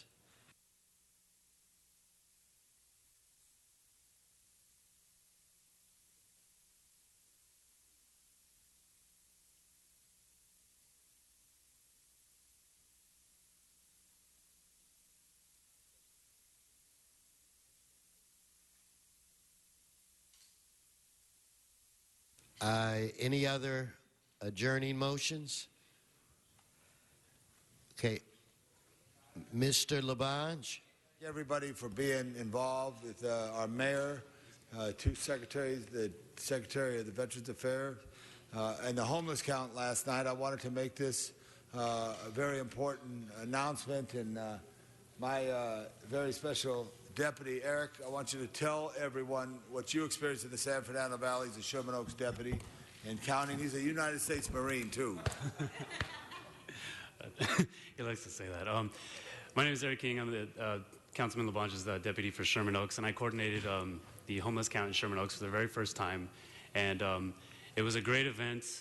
We learned a lot. We had a lot of support from the community. We got out there and counted and passed out cards also to those who were willing to take them 2-on-1 cards. And it was a great event. It was, it's good to know for the first time in Sherman Oaks what the issue really is, and to gather some data on that.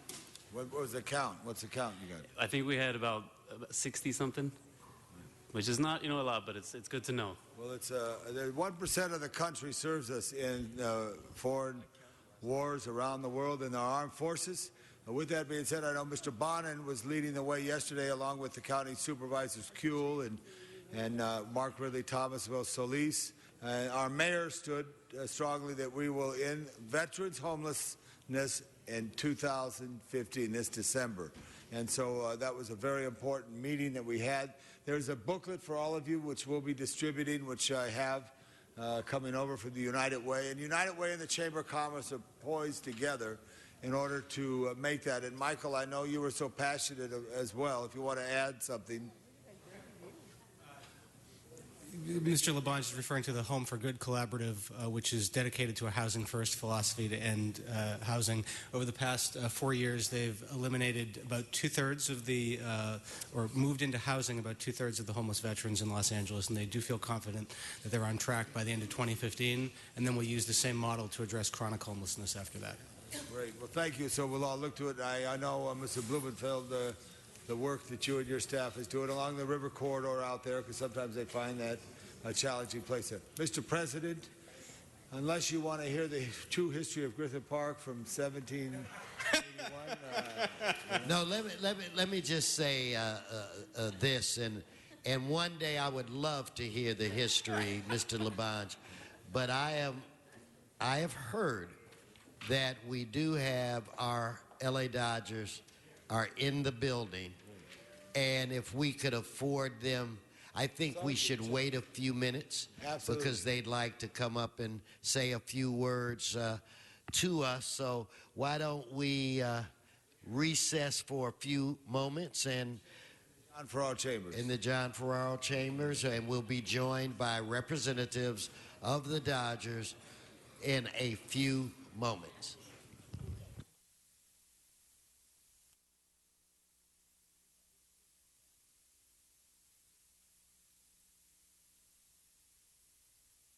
Yep, Mr. Koretz, you have to put your uniform back on.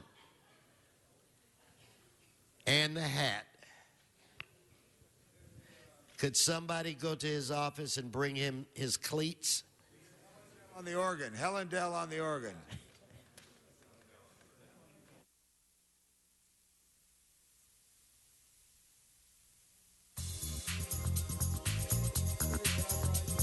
I couldn't hear you, Mr. Laban.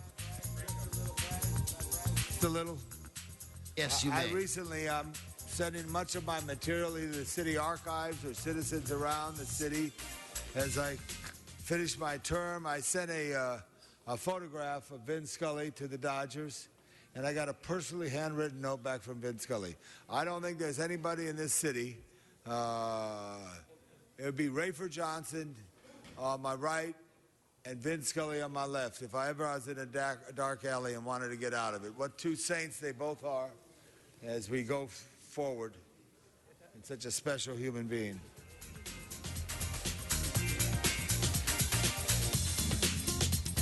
And the last time when the Dodgers did win the World Series, we had a great civic ceremony on the steps of City Hall with Mr. Bradley, Mr. Ferraro, Tommy Lasorda, other members of the team. Just a few more moments, members.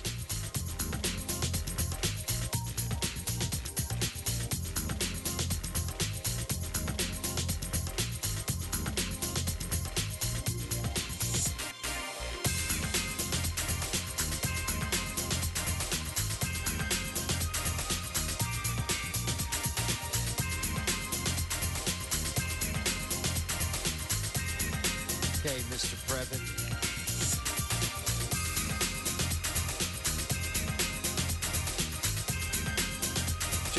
Actually, Mr. Labange, we're good. We do have to let Mr. Previn say a few words.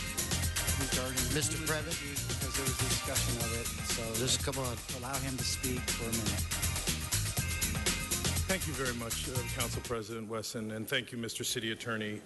In the opinion editorial today in the New York Times says a huge victory for homeless veterans. And since we were talking about the homeless count, I wanted to, first of all, thank Mr. I believe it's McDonald for all of the work he did in a short period of time to get this so that the people in Westwood who are veterans, who are homeless veterans, are going to finally get what they deserve. And it is important to read that editorial. All of the elected officials in our community, in the city of Los Angeles and Los Angeles County, and all of the people who spent a lot of time trying to get this done, and frankly, didn't do enough until very recently. And so the homeless count is important. It needs to be scrutinized carefully because we want to make sure that we are counting with an eye toward helping, not counting with an eye toward various other aspects. And in conclusion, I just want to say that Mr. Bobby Shriver deserves a lot of credit for this effort. He tried very, very hard for a very long time against unmovable forces and many elected officials who balked and failed.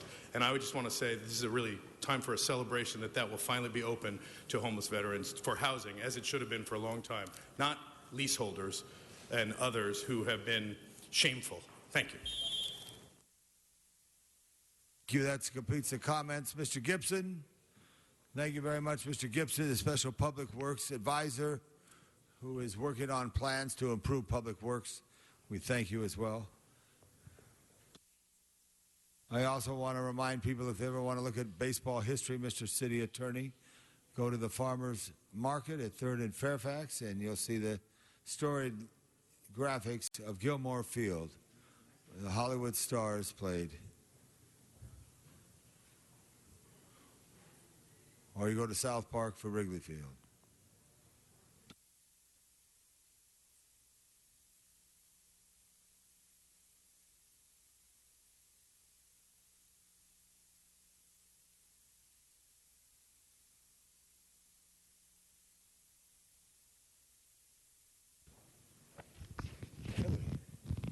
Hillary.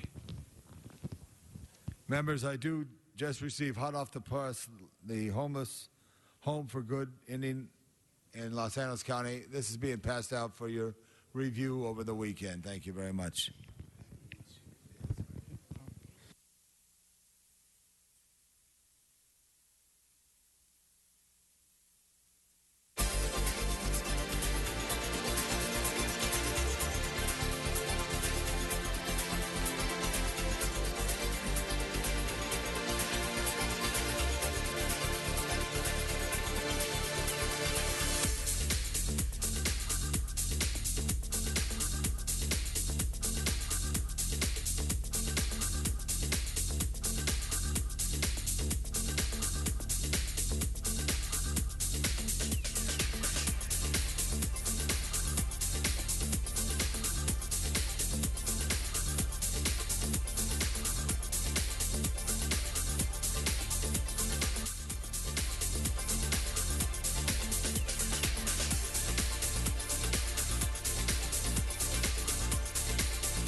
Mr. Kendricks, come up. We're going to take over for Herb Wesson. All right, you can sit right here. Good to see you. Good to see you. Come right in here right now. Say hello. Say, I want to call this meeting to order. I'd like to call this meeting to order. All right. Good job. Tell us a little about yourself. My name's Howard Kendrick. I grew up in Jacksonville, Florida. Actually, Callahan, Florida. It's probably about the most northeast part of Florida you could reach. It's probably about 30 minutes away from Georgia, but I can tell you I'm truly excited to be here, to be a Dodger and to be able to be in you guys' presence. I've been excited to get to work here and just to be a part of this team because I know what it means to be a Dodger. And, like I said, I can't say a whole lot more, a whole lot less about the Dodger organization so far. Everybody's been such a class act coming over this way. And, I'm looking forward to seeing the city more. And, even though I'm only about 20 miles away from where I used to be. But, like I said, I'm definitely excited about being up here in this part of L.A. And I guess the real L.A. team is what everybody always says. So, very good. In this chamber years ago, Mr. Walter O'Malley, who came out west and encouraged by a member of council, Roz Wyman, and also Kenny Hahn, they took a helicopter ride and they looked over that area there, and there was a very big housing crisis in Los Angeles after World War II, and there was a plan for a large housing development there, but they said, what about that? And that's where Dodger Stadium was placed. And Gil Cedillo is the great councilman who represents that area, and also a second baseman for the Rough Riders of Roosevelt. Willie Davis is our contribution to Dodger lore. He played at Roosevelt in the 60s. But it's a great story that you're telling, and it's fitting that this Wednesday, featured yesterday in our Los Angeles Times, was the story of Culture Clash. They're in their 30-year anniversary, and they have a play called Chavez Ravine that tells the story of how the Dodgers ended up, as you talk about, in Chavez Ravine. Some people think that the Dodgers were responsible for moving the families out of Chavez Ravine, but that's absolutely not true. What in fact happened was that there was a housing crisis. As you remember, someone had the idea that we could build housing up there. And so they started the plan and they moved people out of there. The plan failed. And so then the land had been abandoned, and that's when O'Malley came out from Brooklyn, was on the helicopter, saw the great ravine, and then decided we'll put the stadium there. And so there was a separation of time. Many people mistakenly believe that. If you see the play, it opens Wednesday. It's Culture Clash. It's 30 years.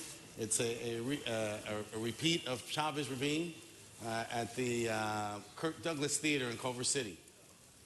Begins February 4th, Wednesday, and tells the whole story. And then tells a great story. It's focused around Fernando Valenzuela.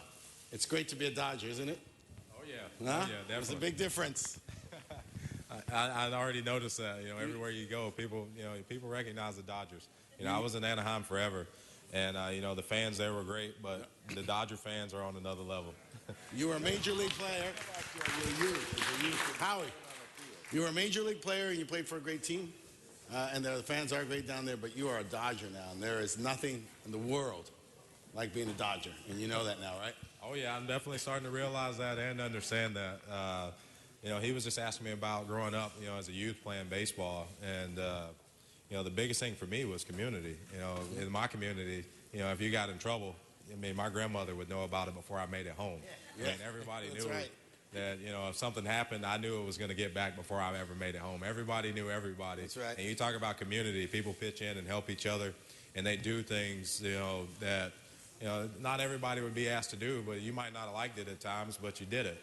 You know, and I knew that if I didn't do what I was asked by another adult or somebody else in the community, that it'd get back to my grandmother, and I knew I didn't want it to get back to her. That's right. So community is something that's definitely big, you know, whether, you know, you're in a small town or a big city. I mean, that's your way, that's your voice, that's the people, you know, and when you give back to that, which is very important, you know, I know the Dodgers are huge on being present in the community, being the success.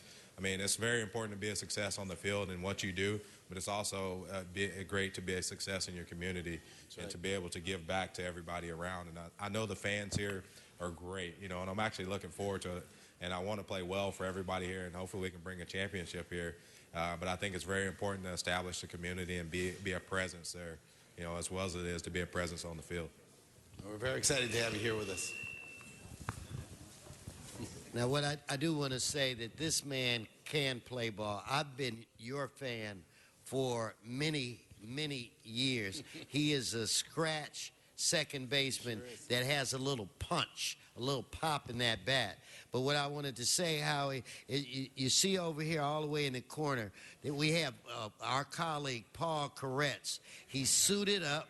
He wants to see if you can get him a tryout with the L.A. Dodgers. Mr. Koretz, the floor is yours. Well, I just have to say, I have to admit I'm also an Angel fan, but I'm especially glad to see the best Angel become one of the best Dodgers.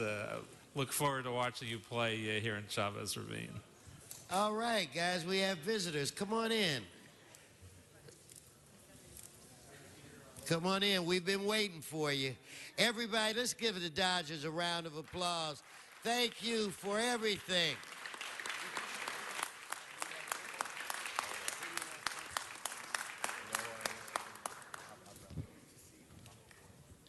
We are too. We are too. Oh, yeah. Mr. Labange, did you recognize we have the greatest general manager to ever manage a baseball team? Just walked in. You see him on the... I'm going to let you talk about Mr. Dodger. As we stand here in the great John Farrell Chambers, I spoke earlier about someone very special in Vin Scully and Rayford Johnson, but there's no coach in the history of Los Angeles that has inspired the city and inspired the team and has taught as much as this man. If I ask Officer Johnson if you could move to the right, Officer Johnson, code 3 to the right, code 3. Let's give a great welcome to the Dodger of all time, Tommy Lasorda. Hey, Tommy.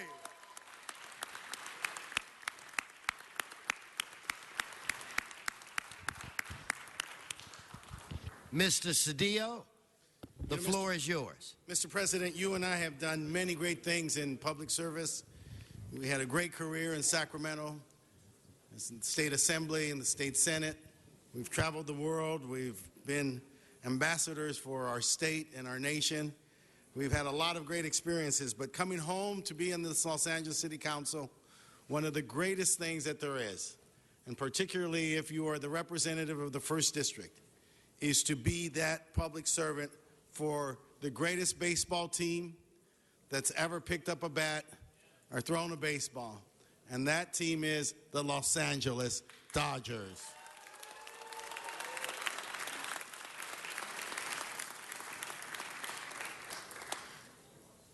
Tens of thousands, if not hundreds of thousands of young boys and girls throughout this nation and the world get up, particularly in the summers, some with no shoes, throwing a ball with a bat, some without a glove, with one hope, one dream, one aspiration, and that's to come to the City of Angels and to see, watch, or play for the great Los Angeles Dodgers. We have with us today one of those. ¿Dónde está? Uy. Oh, aquí está. Unos de ellos, voy a presentar primero y después el gran jefe del equipo, pero quiero presentar el gran famoso, la cara de los Dodgers de hoy y del futuro. Viene de Cuba a México, a los Estados Unidos, el famoso, el joven y el futuro de nuestro equipo, el Dodger. ¿Cómo se dice su nombre primero? Yasiel Puig. Eso. Muy bien. ¿Quieres hablar? ¿Sí? No, habla. Tommy, diga una palabra al público aquí, por favor. Una palabra al público. No, yo voy a presentar él. Dale. Pero todos sus fanáticos en español. Aquí están. Hola, buenos días para todos los que están aquí. ¿Tú y yo? No, tu querido, tú hablas. Buenos días para todos los que están aquí. Un placer que me hayan invitado aquí a este lugar. Good morning, everybody that is here. Thank you so much for inviting me here. Es un placer conocerlo a todos los que están aquí presentes y este año vamos a hacer todo lo posible por regalarles el campeonato que siempre me espera. It is a pleasure meeting all of you that are here, and this year, we're going to give you guys the championship. Yes.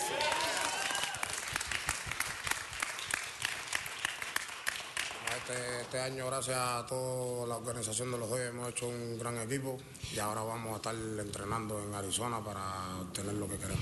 This year, thanks to the organization, we have come together with a great team, and we're going to go to Arizona to train. Y que esperen lo mejor de nosotros, que nos sigan apoyando, que sigan yendo todos los días al estadio y que nosotros estamos muy agradecidos con eso. You can hope to get the best from us. So please go to the stadium and support us, and you're going to get the best from our team. Y ahora le vuelvo a dar las gracias y le damos el micrófono a los presidentes y a Tommy Lazotte y a esa gente. Now I'm going to say thank you. I'm going to thank everyone, and I give the microphone to Mr. Tom Lasorda. Okay. Hey, Howie, where's Howie? Howie, where are you? Where'd Howie go? Howie's going to come to up. your right. And then after We're going to hear from the Penguin. Howie, and then after I want to hear from we know how to close. Yeah, I Mr. just, Singh. I just want to say thank you on behalf of the Dodgers and the Dodger organization. You know, I know the community is something that's very involved in the team and in LA as a whole. It's just very important to get your community involved. The fan base here is unbelievable. And without our fans, we are nothing. So, you know, I just want to say thank you on behalf of the Dodgers and the community and the council for allowing us to be here and be a part of this. And, you know, it just means a lot. So come out tomorrow, Fan Fest, show your support, and hopefully we'll have a good time.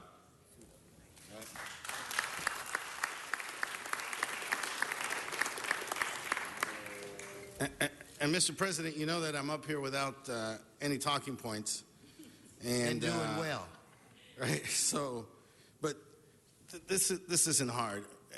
You cannot grow up in Los Angeles and be Angelinos like you and I know you're an import, but I'm a lifelong Angelino.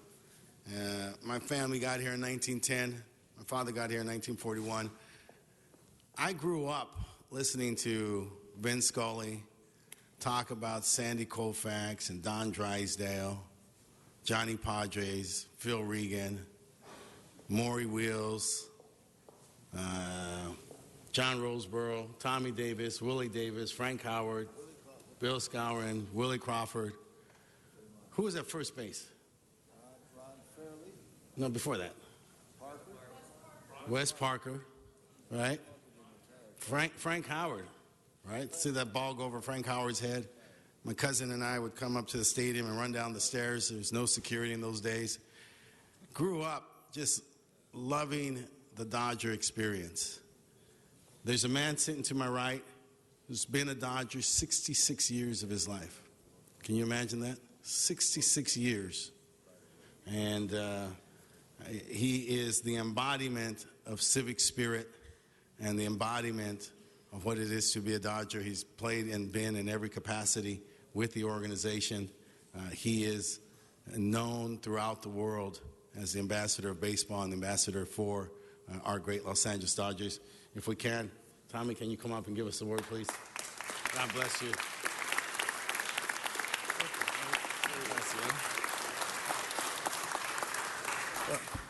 Thank you very much, and thank you for that wonderful reception. I'd like to say to the council members, thank you for making this day possible for us, our Dodgers and the Warriors. You know, these guys, the Warriors, they've done some kind of job in their days. They represented the United States in the greatest fashion, and they were unfortunate, but they had to give something up for their country, and they gave up arms and legs, but yet their heart, they could never take the heart away from them. And to all the fans, we appreciate your support. We got the greatest fans in all of baseball.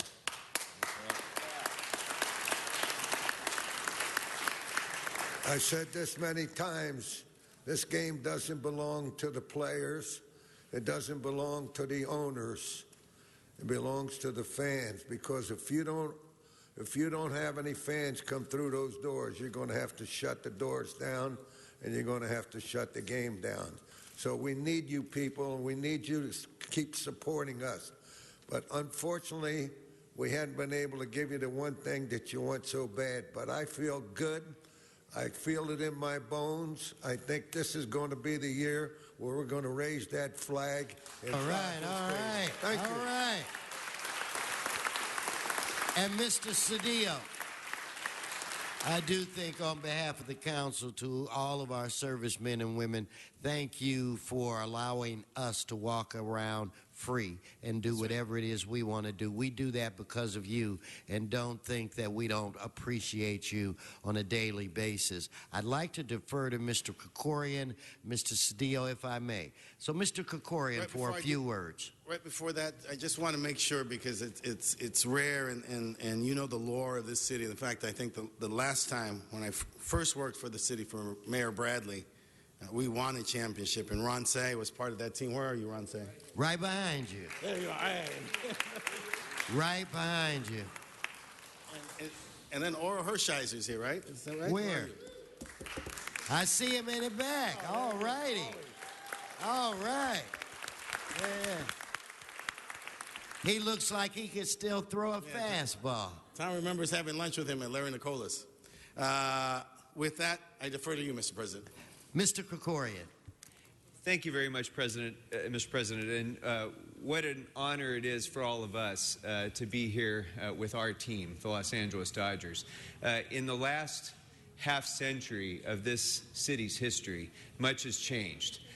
Generation after generation, year after year, the city changes. Neighborhoods change, people change, industries change. But the one thing that remains constant, generation after generation for over a half century, is this city's love for this team. And Mr. Cedillo mentioned earlier, and I think all of us who've been here for a long time share that experience of our earliest memories in life being cheering for this team, listening to Vin Scully broadcast this team. And all of you, especially the newer players, you're part of that legacy now, and you're part of this city's history. You're part of this city's DNA now by wearing that uniform, the Los Angeles Dodgers. And I couldn't be more proud to be here with all of you. But I want to say something else, too, about this team and what it means to this city. On May 3rd this year, the San Fernando Valley Rescue Mission, a homeless shelter in my district, burned to the ground in the middle of the night. 15 families, homeless families, lost their one place of shelter when it burned down. And many of us here in the council, immediately tried to come to their aid. The one phone call that we made that was probably the most impactful was a phone call to the Los Angeles Dodgers. And that came about because one of the little boys, one of the little homeless boys, his name was William. He was living in our temporary shelter in the park, and he was really sad. And when the leadership of the rescue mission went and asked him why he was so sad, he talked about having lost his blanket. One of the few items that this little boy had, this little homeless boy, one of the few things he had was this blanket. And they said, well, don't worry, William, we can get you another blanket. And he said, yeah, but it was a Dodgers blanket. And when we told the Dodgers about that, within 2 weeks, the Dodgers had donated money to help these families. The Dodgers' wives had started gathering things from their own closets and from their friends to help sell at the thrift stores to help support these families. The stadium was opened up for donations. The stadium parking lot was opened up for donations. And within 2 weeks, all of those families and families that had been in that shelter were invited to come to Dodger Stadium for a game.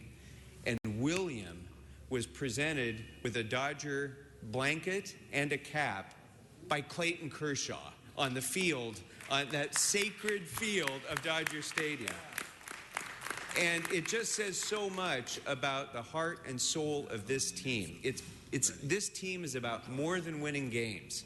It's about winning games. Don't make no mistake, it's about winning games. But it's also about what this team means to the soul of the city of Los Angeles. So we're here to support you. We all know how much you give to the people of Los Angeles, and for that we're very, very grateful. Thank you very much. If Mr. Koretz, if you could just stand up, show the Dodgers what we have right here on our own city council. We have the intimidating Paul Koretz, second baseman. I actually don't know what to say. I'm almost speechless. This is such a wonderful day. I'm just so tickled pink. And as Paul Krikorian said, yeah, wrong color. Sorry about that. As Paul said, the most important thing is the Dodgers are really the soul of our community.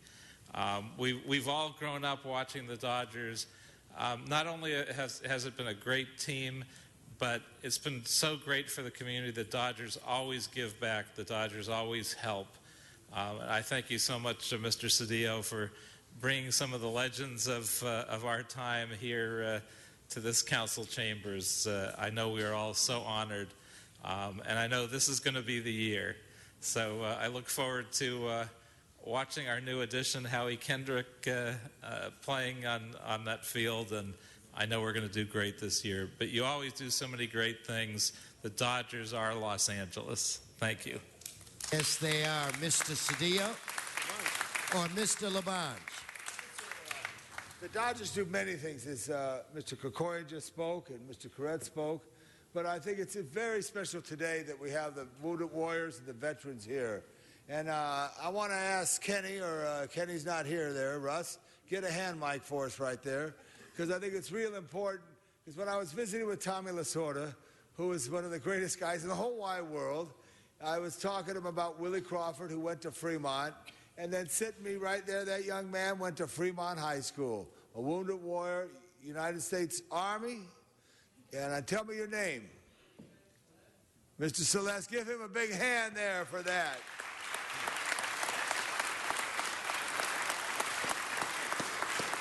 But every memory that you have as a child is when you go to that big stadium, that big, beautiful stadium that is, I think, the second oldest stadium in Major League Baseball, but it's just like brand new.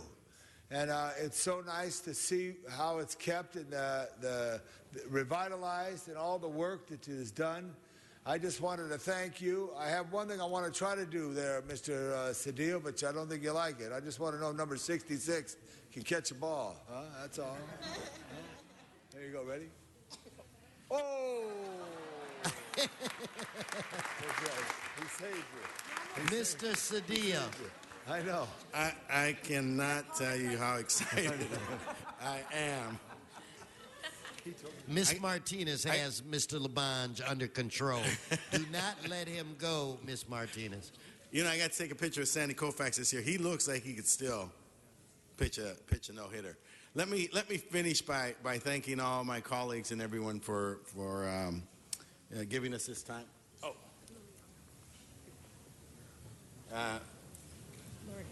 Let me thank my colleagues for giving us this time. But there's also something, as Coach said, why we're here, and we're here for two reasons. One, Saturday we have the Fan Fest, and we open up the stadium to everybody in the community to come and see the Dodgers and take pictures and just enjoy themselves at the ball game. They don't have to sneak in like my cousin would try to make me do when we were young. And then the other is to honor these warriors. And it's a really important service. We heard last night, and we were there with the mayor during the homeless count. We heard about leadership, people like Bobby Shriver, who's been just gnawing at this thing like me on the driver's license, just constantly speaking up for our veterans. And then leadership, institutional leadership, the Los Angeles Dodgers, who structure into their life, as Mr. Krikorian so eloquently said, more than a team. They are an institution of the city, and they are the embodiment of the generosity and spirit of the city. And we see it no greater than their commitment to the wounded warriors. I want us to hear from one of them right now, because they make time in their year simply to take them to lunch, simply to say thank you. And so let's just hear from one of our warriors right now. Thank you. Come on, everybody, give them a round of applause.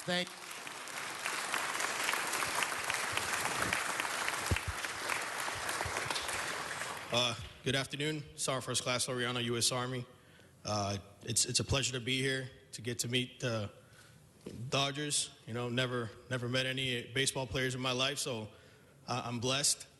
And I'm blessed to serve my country and serve you all. God bless you.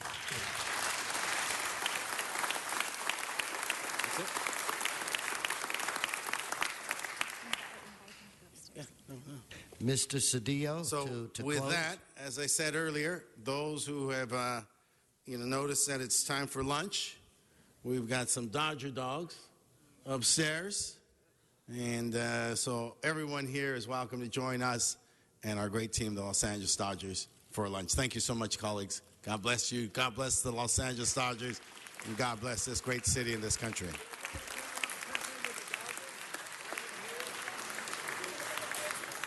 Yes.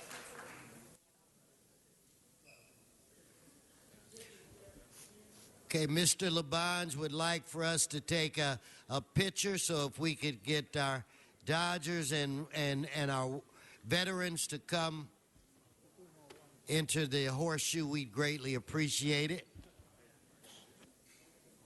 Where's Manny Mota? Oh, and this meeting is adjourned.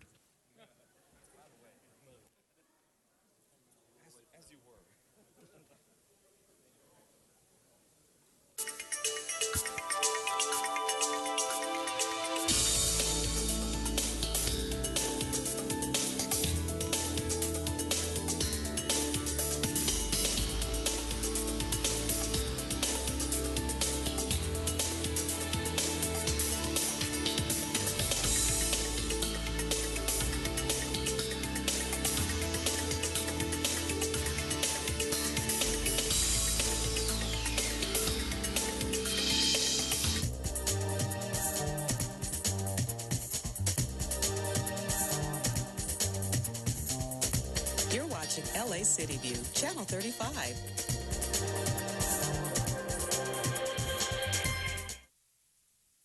We now join our scheduled program in progress. $1 billion, with $80 million funded by grant monies. We were very fortunate to get some significant grant funding to help with the cost of that project. The largest grant we received was from the Trade Corridor Improvement Fund, over $40 million. We also received significant grant funding from the U.S. Department of Transportation, part of a stimulus funding package called the Tiger. Additionally, we got about $9 million from a local transportation improvement fund. Once the final phase of the project is complete, The new rail yard will move cargo more safely and efficiently, while greatly reducing truck traffic and improving regional air quality. All of this while generating an estimated $1 billion annually in state revenue by the year 2030, placing the Port of Los Angeles on the fast track to success.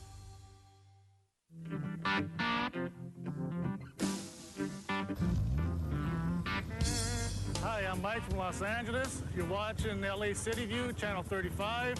Our city, our channel.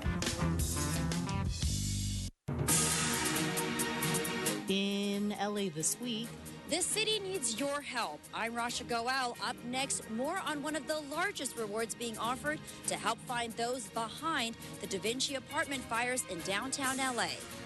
Here it is, the Actor Award, which along with Oscar are among the most coveted trophies in all of entertainment. And the winner is LA's economy. I'm Gil Reyes with the story next. I'm Anna Marcos. Art lovers here will get an eyeful. From something called Littletopia to Chinese ink drawings, the 20th annual LA Art Show is open for business.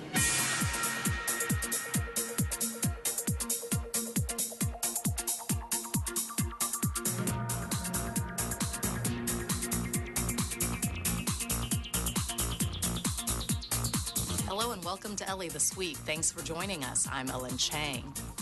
Arson has been confirmed as the reason for the massive fire that engulfed the Da Vinci apartment complex downtown last month. And now the city is offering an unprecedented sum of reward money in the hopes that witnesses or those with knowledge on the fire can help bring the suspect or suspects to justice. Here's Rasha Goel. It's been over a month since the Da Vinci apartment complex fire occurred, and investigators are still looking for leads.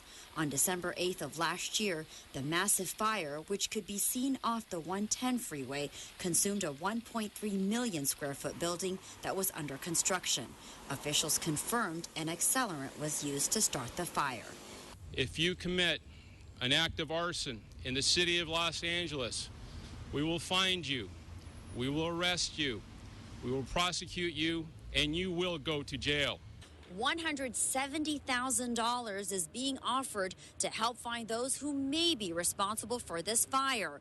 Officials say it is one of the highest amounts to be offered in an investigation, but this is also one of the largest structure fires to occur in the city of Los Angeles. Council District 14 has issued a $75,000 motion, reward motion. The property owner as well matched that reward motion amount, $75,000, and $20,000 came from federal officials at ATF. The fire was a city block long.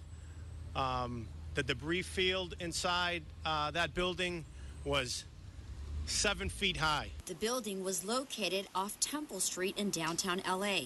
No one was injured in the fire, which took 250 firefighters an hour and a half to extinguish. The monetary damage of this fire was also significant. It includes an estimated $25 to $30 million to the Da Vinci complex and millions more to those high-rise buildings that were damaged nearby. Authorities say they have 2 potential witnesses captured on surveillance cameras who were at the site near the time the fire occurred. Officials are hoping to identify them and speak to them for their investigation. In downtown Los Angeles, I'm Rasha Goel for LA This Week. Officials are urging anyone with information about the fire to contact the LAFD Arson Unit at 213-893-9850. Some of entertainment's biggest and brightest stars are being honored with award season in full swing. But too bad there isn't a Best City category. Los Angeles could have very well won, given an improving economy that always gets an extra boost of star power this time of year. Gil Reyes reports. Perched high near the clouds like a Greek god on Mount Olympus is one of the most coveted trophies in all of Tinseltown. Brought here to the Hollywood Hills for an industry photo op. It's a 10-foot-tall replica of the Actor statue. That's the biggest prize at the annual Screen Actors Guild, or SAG, Awards, one of several trophies handed out during award season. And the winner is the local economy, with the SAG Awards, the Golden Globes, and of course the Oscars expected to pump hundreds of millions of dollars into our local economy between January and March. Well, it's not just SAG, it's the whole award season and the industry in this town. I mean, it provides jobs for everybody, from actors to directors to writers to caterers to limousine drivers. Yes, when celebrities grace the red carpet, LA's hotel occupancy rates increase, as much as 10% higher than other big cities like New York.